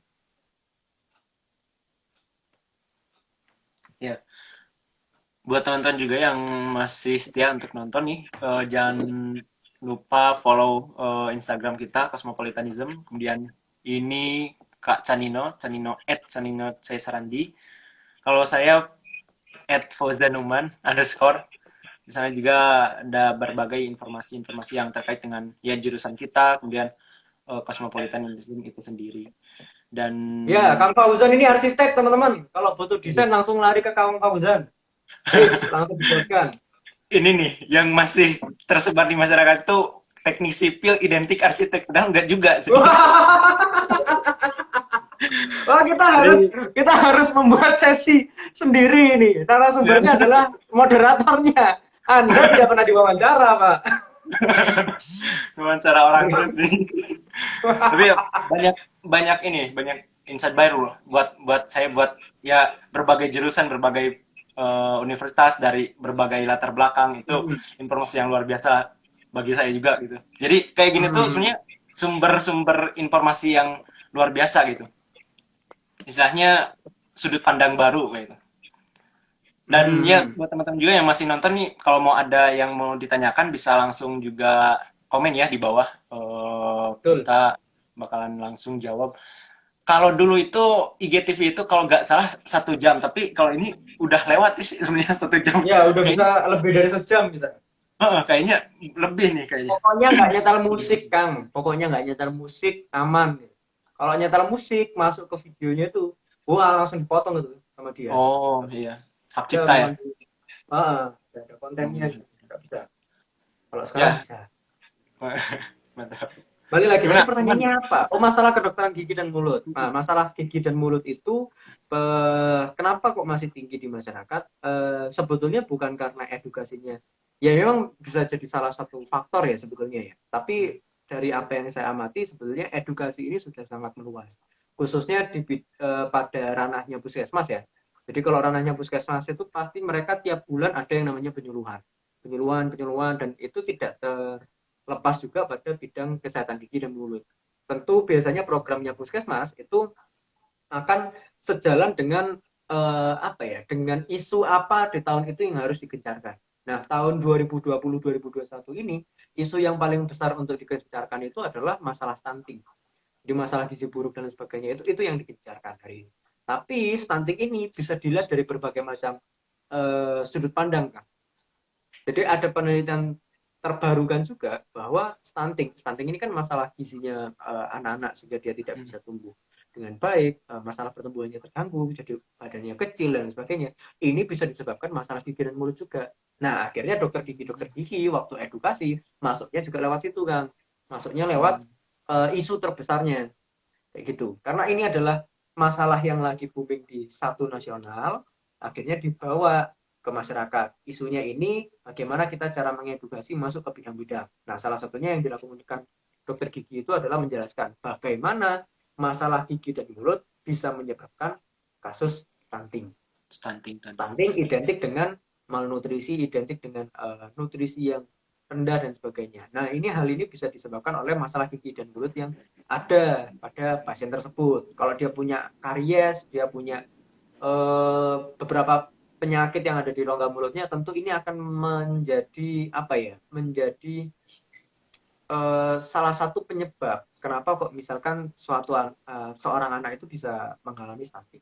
Atau ternyata pada ibunya. Jadi waktu ibunya masih mengandung, ibunya punya masalah gigi dan mulut, kemudian dia tidak merawatkan, akhirnya nggak enak makan dan sebagainya. Konsumsi nutrisinya jadi tidak maksimal sehingga bisa berdampak kepada nutrisinya bayinya juga. Nah itu, jadi maksudnya lewat situ. Sebetulnya kalau secara edukasi kita itu sudah gencar, sangat gencar sekali sebetulnya untuk edukasi. Tapi memang masih kuat sekali mindset di masyarakat tentang perawatan gigi dan mulut. Karena banyak masyarakat yang masih melihat ini adalah suatu hal yang estetis atau misalnya perawatan gigi dan mulut juga dipandang sebagai kasus yang mahal gitu, untuk dirawatkan. Karena mindsetnya yang memang masih belum diluruskan. Padahal perawatan gigi dan mulut itu tidak akan menjadi mahal kalau misalkan belum parah. Jadi kalau misalkan kasusnya itu masih ringan, masih gejala ringan, dan dia periksa ke dokter gigi, insya Allah itu tidak akan mahal. Apalagi kalau misalkan gigi berlubang ya, udah kelihatan ada hitam sedikit, wah ini ada masalah. Langsung datang ke rumah sakit, ke puskesmas, atau langsung ke klinik kedokteran gigi, diperiksakan, dok ini anak saya kenapa, dok gigi saya kenapa kok ada hitam-hitamnya, oh ini adalah karies gini-gini ini, bisa kita rawat, mumpung masih kecil, langsung gini-gini ini kasih perawatan, visur silen, selesai, sehingga tidak muncul gejala yang lebih parah. Nah, itu biayanya lebih murah dibandingkan kalau misalkan kasusnya juga sudah lebih parah. Nah, umumnya kan masyarakat itu karena memandang ini bukan masalah medis, gigi dan mulut itu dipandang sebagai masalah yang bukan medis karena kayak estetis dan lain sebagainya, sehingga mereka menunda, lebih cenderung untuk menunda periksa giginya, atau minimal dia waktu muncul masalah dia tahu itu adalah masalah medis tapi larinya bukan ke dokter gigi, larinya pada pengobatan alternatif. Pengobatan apa? Pasang koyo, kalau sakit pasang koyo, cari obat, beli obat. Datang ke dokter gigi itu bukan tanya, dok saya sakit apa, tapi dok ada obat anti nyeri ya dok. Nah yang diminta dokternya langsung obat. Anda kira saya cenayang langsung tahu penyakitnya apa, dikasih obat. Nah itu, ini yang harus diluruskan ke masyarakat. Nah kalau misalkan masyarakat itu rutin, jadi kan kita ada sosialisasinya itu 6 bulan sekali, Kang, datang ke rumah sakit atau berkunjung ke dokter gigi. Untuk apa? Untuk mengkontrol apakah ada penyakit, apakah ada masalah di kesehatan gigi dan mulut yang teridentifikasi lebih awal. Kayak gitu. Jadi kalau rutin 6 bulan sekali, ya nggak perlu harus tambal lah. Datang cuma periksa aja, dilihat, oh baik-baik aja, ya udah, alhamdulillah. Tapi kalau memang ternyata ada masalah yang belum menjadi besar, bisa langsung ditangani sehingga tidak menjadi lebih parah. Kalau tidak menjadi lebih parah, sehingga biayanya jadi lebih murah. Kalau sudah parah, otomatis perawatannya lebih ekstra, obatnya juga lebih ekstra. Tentu yang ekstra-ekstra pasti lebih mahal. Kayak gitu. Nah, ini yang memang harus dibedakan. Nah, kalau yang masalahnya pas pandemi, ini yang memang agak sulit.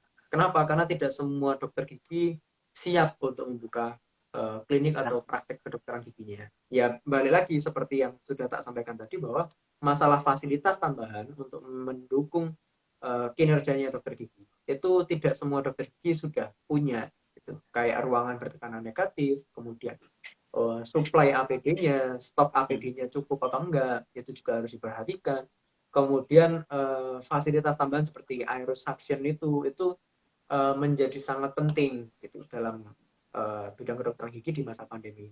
Kalau itu nggak ada, tentu sebetulnya bisa dilakukan, tapi dengan resiko tinggi. Resiko tinggi itu dalam artian bisa menularkan kepada operatornya, ke dokternya, atau ke asisten operatornya, asistennya si dokter gigi ini, atau malah menularkan ke pasien yang lain. Gitu. Karena kliniknya belum siap untuk memanajemen resiko penularannya. Kayak gitu. Jadi memang menjadi persoalan hari ini untuk membuka praktek dokter gigi di masa pandemi. Sehingga banyaknya dokter gigi yang tidak membuka praktek ini berdampak kepada masyarakat yang jadi bingung kalau mau melakukan perawatan gigi dan mulut kemana. Gitu. Tapi hari ini sebetulnya puskesmas dan juga rumah sakit, khususnya rumah sakit gigi dan mulutnya Universitas Erlangga ya, itu sebetulnya beroperasi buka selama kasusnya adalah kasus emergensi. Jadi kalau kasus estetika tidak bisa dilayani di pusat kesehatan, kalau puskesmas mungkin masih bisa ya, tapi kalau di RSKM UNER itu belum bisa melayani yang non emergensi. Jadi kalau emergensi itu maksudnya kasus itu beneran sakit, kemudian dia butuh penanganan cepat dan sebagainya, itu bisa dikerjakan di RSKM. Jadi kalau misalkan ada teman-teman yang lagi nonton dan teman-teman ada di lingkungan Surabaya, itu kalau memang punya masalah kesehatan gigi dan mulut bisa datang ke RSKM UNER selama kasusnya teman-teman itu adalah kasus emergensi. Tapi kalau bukan kasus emergensi, bisa nyari sekarang di Surabaya beberapa dokter gigi sudah mulai buka karena memang udah punya fasilitasnya. Bisa dicari kalau di Surabaya udah lumayan banyak. Tapi kalau kayak di kota-kota di daerah kayaknya belum banyak dokter gigi yang buka. Gitu. Jadi mungkin masih bisa mengandalkan dari puskesmas.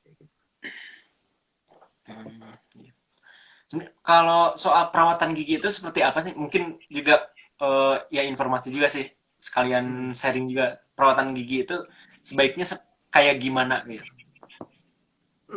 Perawatan gigi itu, ini perawatan gimana? Kita ngerawat sendiri atau pas Secara periksa ke rutin. dokter? Oh, Apakah ada kalau secara rutin? rutin, kalau secara Ya. rutin ya pasti edukasinya adalah yang penting kita gosok gigi ya tiap sebelum makan, sorry, setelah makan dan sebelum tidur. Ya pagi hari, kemudian siang kalau memang lagi ada kesempatan.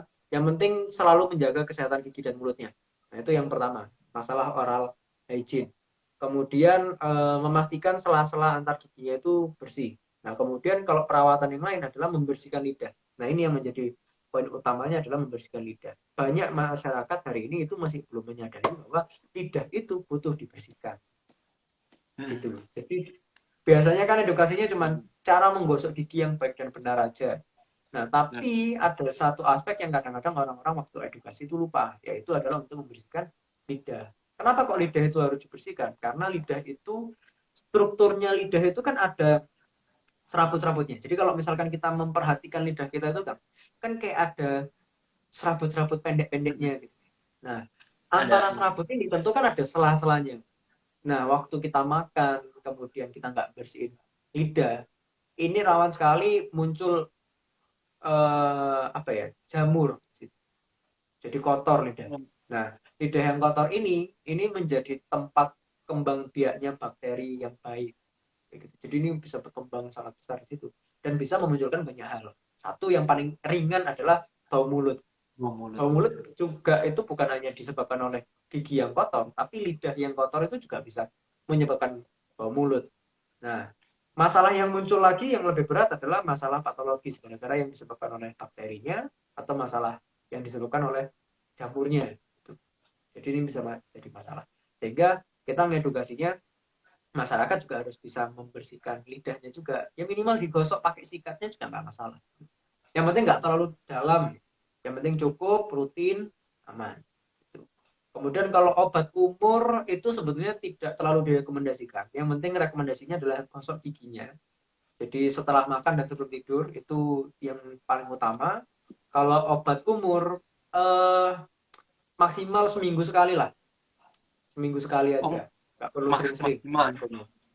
Ya, kenapa kok obat kumur itu tidak perlu sering-sering? Karena memang betul obat kumur itu bisa membunuh hampir seluruh bakteri yang ada di rongga mulut. Tapi bakteri-bakteri itu juga dibutuhkan di rongga mulut. Nah ini kalau kita bahas bakteri di rongga mulut bisa panjang nih, satu SKS nanti mata kuliahnya. Intinya ada flora di rongga mulut yang memang harus dijaga. Nah kalau terlalu sering menggunakan obat kumur itu juga tidak baik. Ya, jadi nanti mulut ini menjadi terlalu basah kayak gitu. Istilahnya jadinya tidak direkomendasikan lah oleh dokter gigi. Jadi cukup seminggu sekali lah untuk menggunakan obat Kumur itu. yang penting Kalau buat digosok. perawatan katakanlah ke klinik dokter giginya gitu, itu ada rekomendasi misalkan harus sebulan sekali kah kita buat ngecek kayak gitu atau kayak gimana? Ya itu, kalau untuk pemeriksaan rutin sosialisasinya secara nasional adalah 6 bulan sekali berkunjung ke dokter gigi. Jadi berkunjung ke dokter gigi tujuannya hanya untuk pemeriksaan aja. 6 bulan sekali itu adalah minimal. Kalau mau lebih sering ya monggo, apa. Tapi minimalnya adalah 6 bulan sekali. Jadi setahun 2 kali lah. Jadi kalau dikasih interval 6 bulan sekali itu kan jadi ada jarak yang pas. Ya gitu. Jadi periksa aja ke dokter gigi, ya. Tujuannya adalah untuk identifikasi gejala yang kita alami. Siapa tahu ternyata kita tidak mengalami, tidak merasakan apa-apa, tapi ternyata di rongga mulut itu ada masalahnya. Misalnya mungkin ternyata ada gigi yang lubang, kalau nggak segera ditambal bisa jadi lebih dalam. Nah itu yang mungkin bisa langsung ditangani. Nah tentu perawatan kedokteran gigi itu disesuaikan juga sama diagnosanya pada pasien. Jadi kalau pasiennya masalahnya adalah karang gigi ya pasti digali, kemudian dicabut. Ya eman dong kalau gigi dicabut. Nah terus dilihat lagi kalau misalkan giginya masih bisa diselamatkan, maksudnya misalnya ini ada gigi dia lubangnya sangat besar sampai agak dalam. Selama masih bisa diselamatkan, kita bisa lakukan perawatan-perawatan ekstra agar giginya tetap di situ. Ya mungkin kita akan mereferensikan kepada pasien. Bisa dilakukan ini. Tapi kalau ibu merasa tidak nyaman atau tidak berkenan, misalnya untuk dilakukan perawatan yang cukup panjang itu tadi, boleh opsinya dicabut. Tapi pasti dokter gigi akan menyarankan untuk mempertahankan giginya. Tapi kembali lagi itu harus inform consent ke pasiennya. Pasien itu berkenannya seperti apa? Apakah mau dicabut? Dengan setelah diberikan pertimbangan-pertimbangan dari dokter gigi itu tadi, ya keputusan dari pasien maunya gimana? Gitu.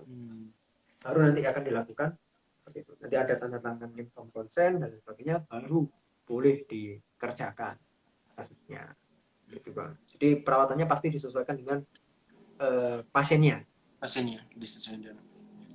Kalau ini mungkin bisa dibilang ya topik terakhir mungkin ya seputar kedokteran gigi ini, soal yang bibir sumbing sebenarnya itu seperti apa tuh pembahasannya, mungkin kenapa bisa seperti itu, terus perawatannya. Kalau bibir sumbing ini kan paling kuat kausalnya itu memang dari masa-masa sebelum lahirnya ya. Jadi ini tak usahakan untuk menggunakan bahasa seawam mungkin. Jadi bibir sumbing itu bisa muncul saat memang terjadi kelainan saat bayinya masih ada dalam kandungan. Jadi mungkin bisa jadi karena kurangnya nutrisi atau mungkin waktu dia pertumbuhan di dalam bentuk janinnya itu kurang maksimal sehingga banyak hal yang menyebabkan pertumbuhan yang kurang lengkap lah jalannya. Nah saat bayi itu kemudian lahir terjadilah kasus bibir sumbing. Jadi bibir sumbing itu apa? Bibir sumbing itu adalah munculnya gap antara tulang rahang atasnya dengan bibirnya. Nah ini biasanya menembus sampai rongga hidung. Nah itu. Jadi ada klasifikasi juga tergantung seberapa panjang celahnya yang muncul, kemudian seberapa dalam juga celah itu terbentuk.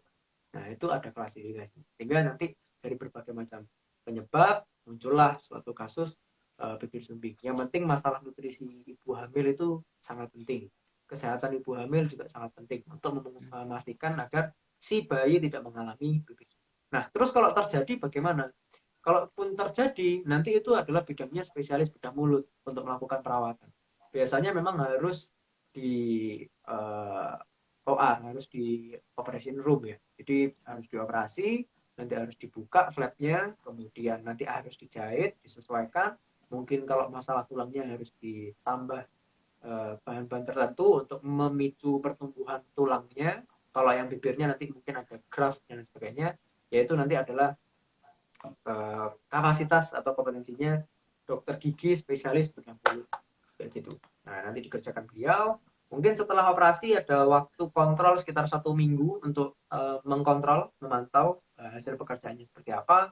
Kemudian mungkin dalam kurun waktu beberapa bulan itu juga akan dikontrol terus. Karena itu kan menyambungkan struktur yang terpisah itu kan memang butuh waktu. Tapi hari ini operasi itu bisa berjalan dengan sangat lancar. Di RSGM Universitas Erlangga itu melayani.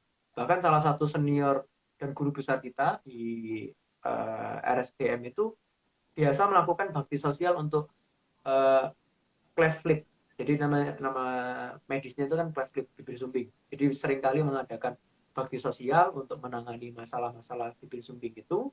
Kemudian dulu itu juga sempat ada program donasi juga untuk menangani masalah bibir sumbing di masyarakat.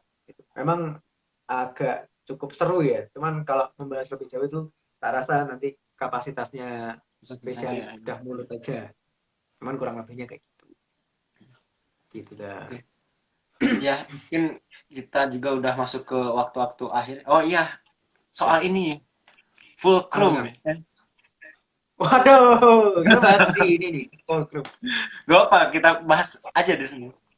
Oh iya, jadi fulcrum itu apa? Fulcrum ini sebenarnya program teman belajar kan. Jadi kita melihat suatu keresahan di masyarakat. Jadi kebetulan kan aku hari ini menjadi salah satu teman pengajar lah di fulcrum itu. Jadi fulcrum ini adalah program bentukan dari Institute Health IHC itu apa? Institute Health and Collaboration and Innovation. Ya, jadi Institute Health Collaboration and Innovation. Nah, ini IHCI ini suatu institusi nasional, kemudian dia punya satu divisi untuk training and development, dan di divisi itu programnya salah satunya adalah ini fulcrum, ini pengadaan fulcrum. Jadi fulcrum itu muncul dari suatu keresahan di mana eh, mahasiswa kedokteran gigi itu kesulitan dalam belajar. Ya, tentu mereka kan sudah dapat dari dosen, jelas dapat dari dosen itu udah semua yang mungkin mereka bisa dapat. Tapi sometimes kita itu bukan butuh ilmunya aja, tapi butuh ditemenin belajarnya. Kadang ada gap communication antara dosen sama mahasiswanya, sehingga muncullah suatu ide untuk membuat suatu program teman belajar. Jadi kita itu bukan ngajari sebetulnya, tapi kita itu nemenin untuk belajar. Nemeninnya dengan cara yang mereka apa yang nggak paham, kita bisa ceritakan sesuai dengan pengalaman kita. Oh, kamu nggak pahamnya misalnya topik anatomi misalnya. Aku nggak paham mas anatomi, kenapa kok pankreas tepatnya ada di sini? Ya terus kita jelaskan, ya karena ada ini. Terus misalnya, oh ada persarafan, dia masih nggak paham. Ya, kita bantu persarafan ini begini, begini, begini. Jadi itu cuma menjadi program teman. Dan sejauh ini Fulcrum itu hanya ada di FKG UNER. Karena baru dirintis lagi itu sekitar 2019. Iya benar ya. 2019, pertengahan 2019 kita baru rintis, kemudian ini udah survive sampai sekarang. Terkena pandemi masih tetap jalan ternyata, alhamdulillah. Dan kalau misalkan rencana untuk ekspansi keluarnya itu masih belum ya, karena kebetulan aku bukan di inner circle-nya sih Kang. Kalau inner circle-nya itu ada senior-senior saya yang ada di, yang sudah dokter-dokter itu yang ngurusin. Jadi kalau aku cuma terima, kan ini jadwal tanggal segini gini ya, siap dok, saya terima langsung satu ya gitu. Jadi kayak gimana? Private mungkin ya, private Iya, private biasanya learning. satu forum itu kita kapasitas sekitar 6 kok kan. Jadi maksimal 6 orang, nggak boleh lebih. Karena kalau lebih nanti takutnya nggak efektif, nggak efisien. Kan kadang-kadang, kan ini keresahan juga ya. Jadi sebenarnya keresahan-keresahan yang ada di mahasiswa itu bisa jadi suatu peluang buat mahasiswa yang lain kalau bisa memberikan solusi, kan gitu kan. Iya, Nah, benar. keresahannya adalah mungkin dulu kita waktu SMA itu terbiasa dengan sekolah dan ada les, ada bimbel. Dulu tuh yang banyak itu apa tuh? GO, kemudian Oh, apalagi nih? prima agama. Neutron, primagama kayak gitu. Nah, kita Benar. terbiasa ada les-lesan tambahan. Nah, kemudian masuk di dunia perkuliahan. Nah, banyak sekali mahasiswa yang mungkin nggak paham dengan bidang perkuliahannya, dia masih nggak nyampe. Mungkin bisa karena dia kurang semangat dalam belajarnya, atau mungkin karena memang ada gap communication itu tadi, sehingga materinya nggak masuk sama dia. Nah, munculnya teman belajar ini menjadi solusi. Kadang kita tuh cuma butuh ditemenin, kadang kita itu juga butuh apa ya, butuh penjelasan tapi nggak secara massal gitu. Kadang juga butuh penjelasannya bukan dari dosen, tapi dari orang yang memang apa ya, bisa kita akrabi. Nah, kebutuhan-kebutuhan private seperti itu yang kayaknya menjadi kebutuhan di mahasiswa dalam belajar. Jadi memang kayak kelas privat itu lebih enak. Kelas privatnya.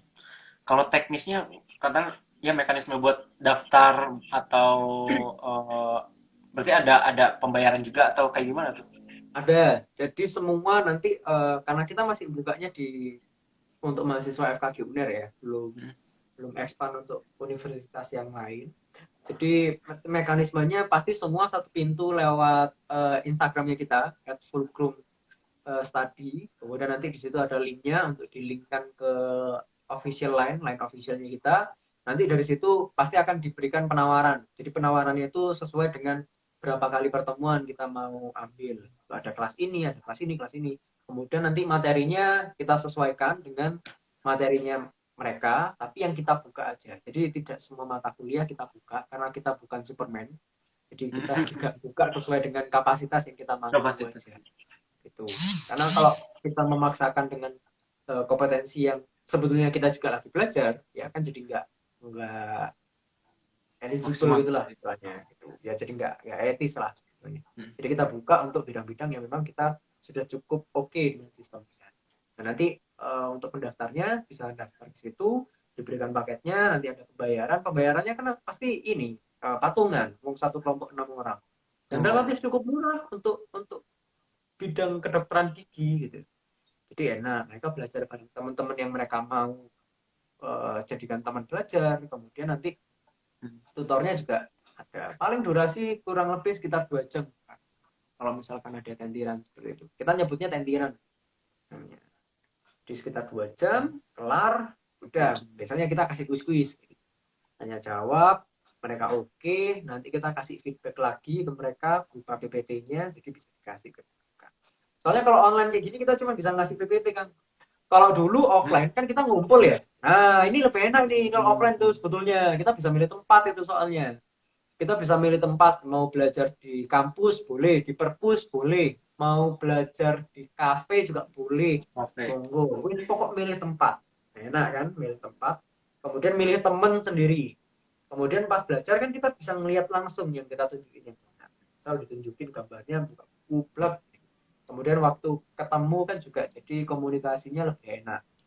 Terus feedbacknya biasanya kita kasih mind mappingnya. Nah kalau mind mapping kita kasih via online kok agak kurang kayaknya karena udah online nggak ketemu dan sebagainya, jadi kita lebih kasih feedbacknya.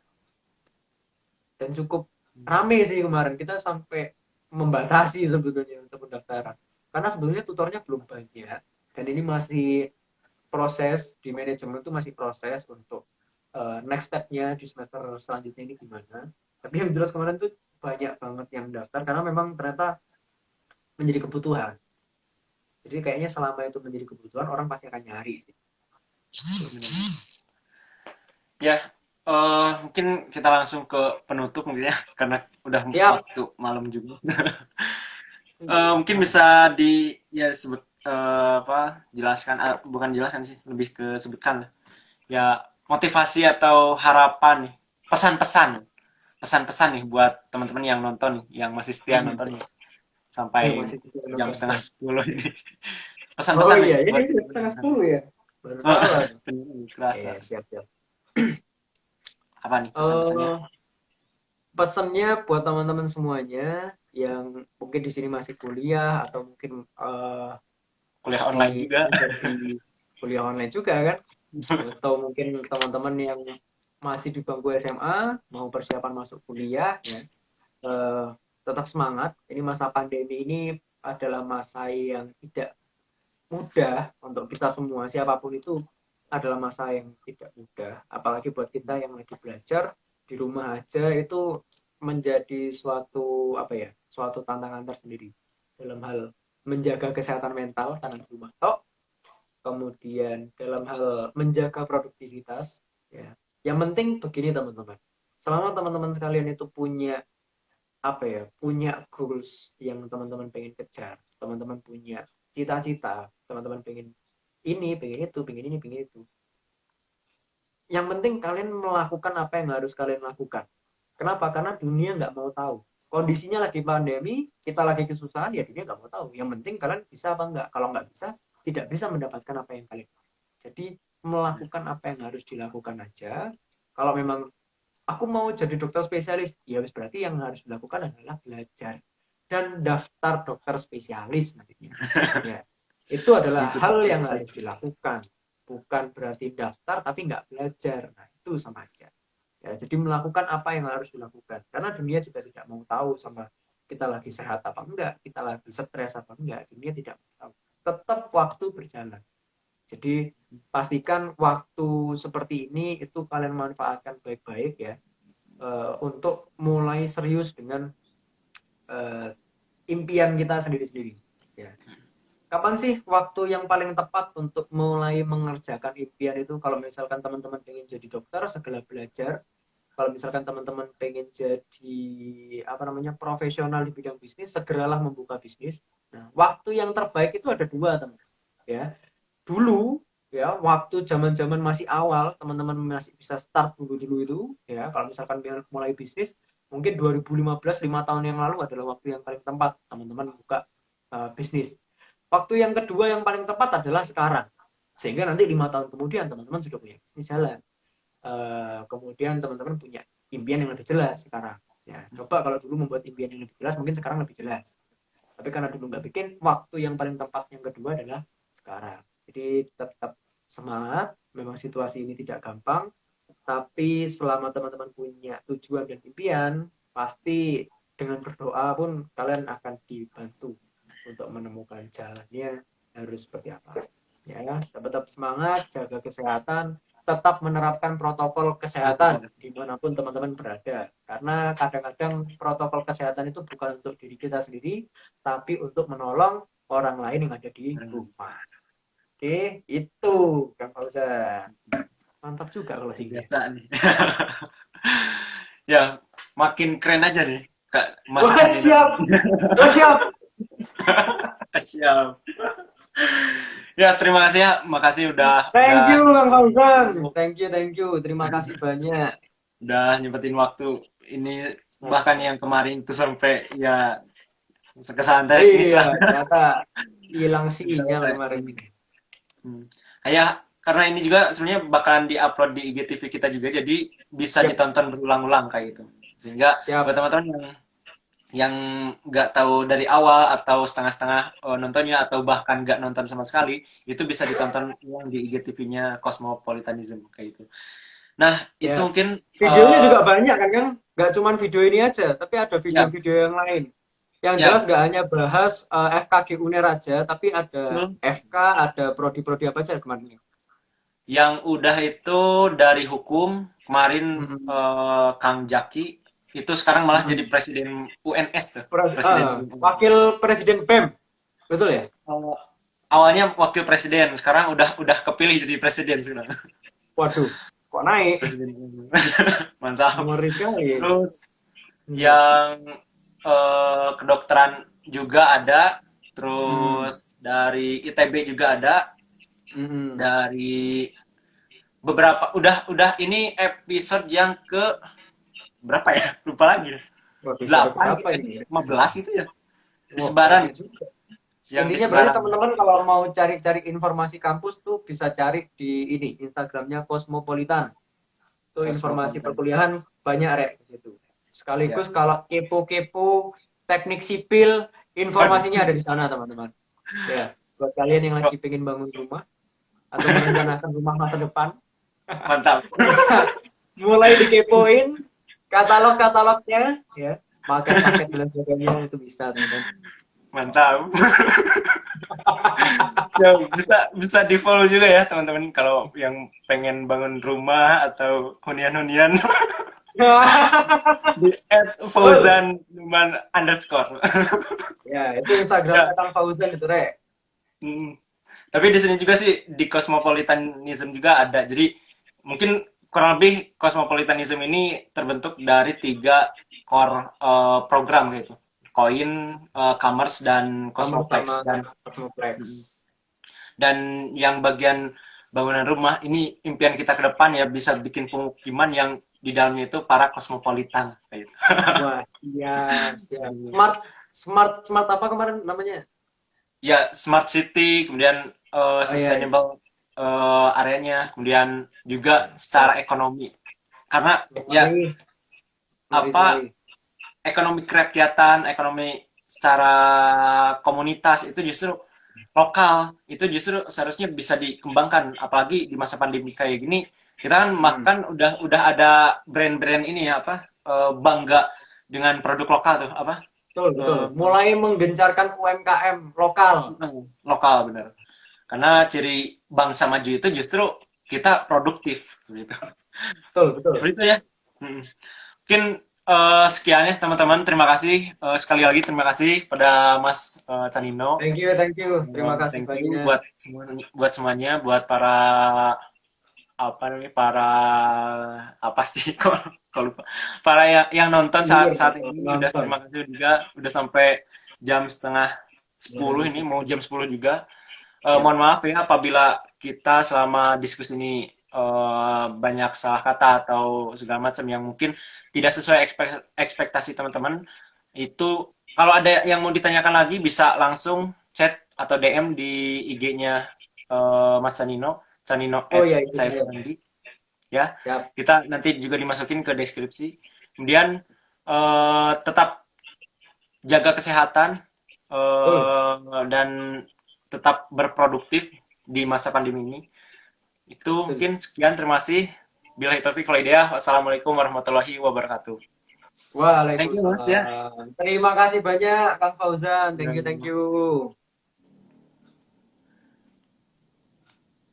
Yuk kita close dulu.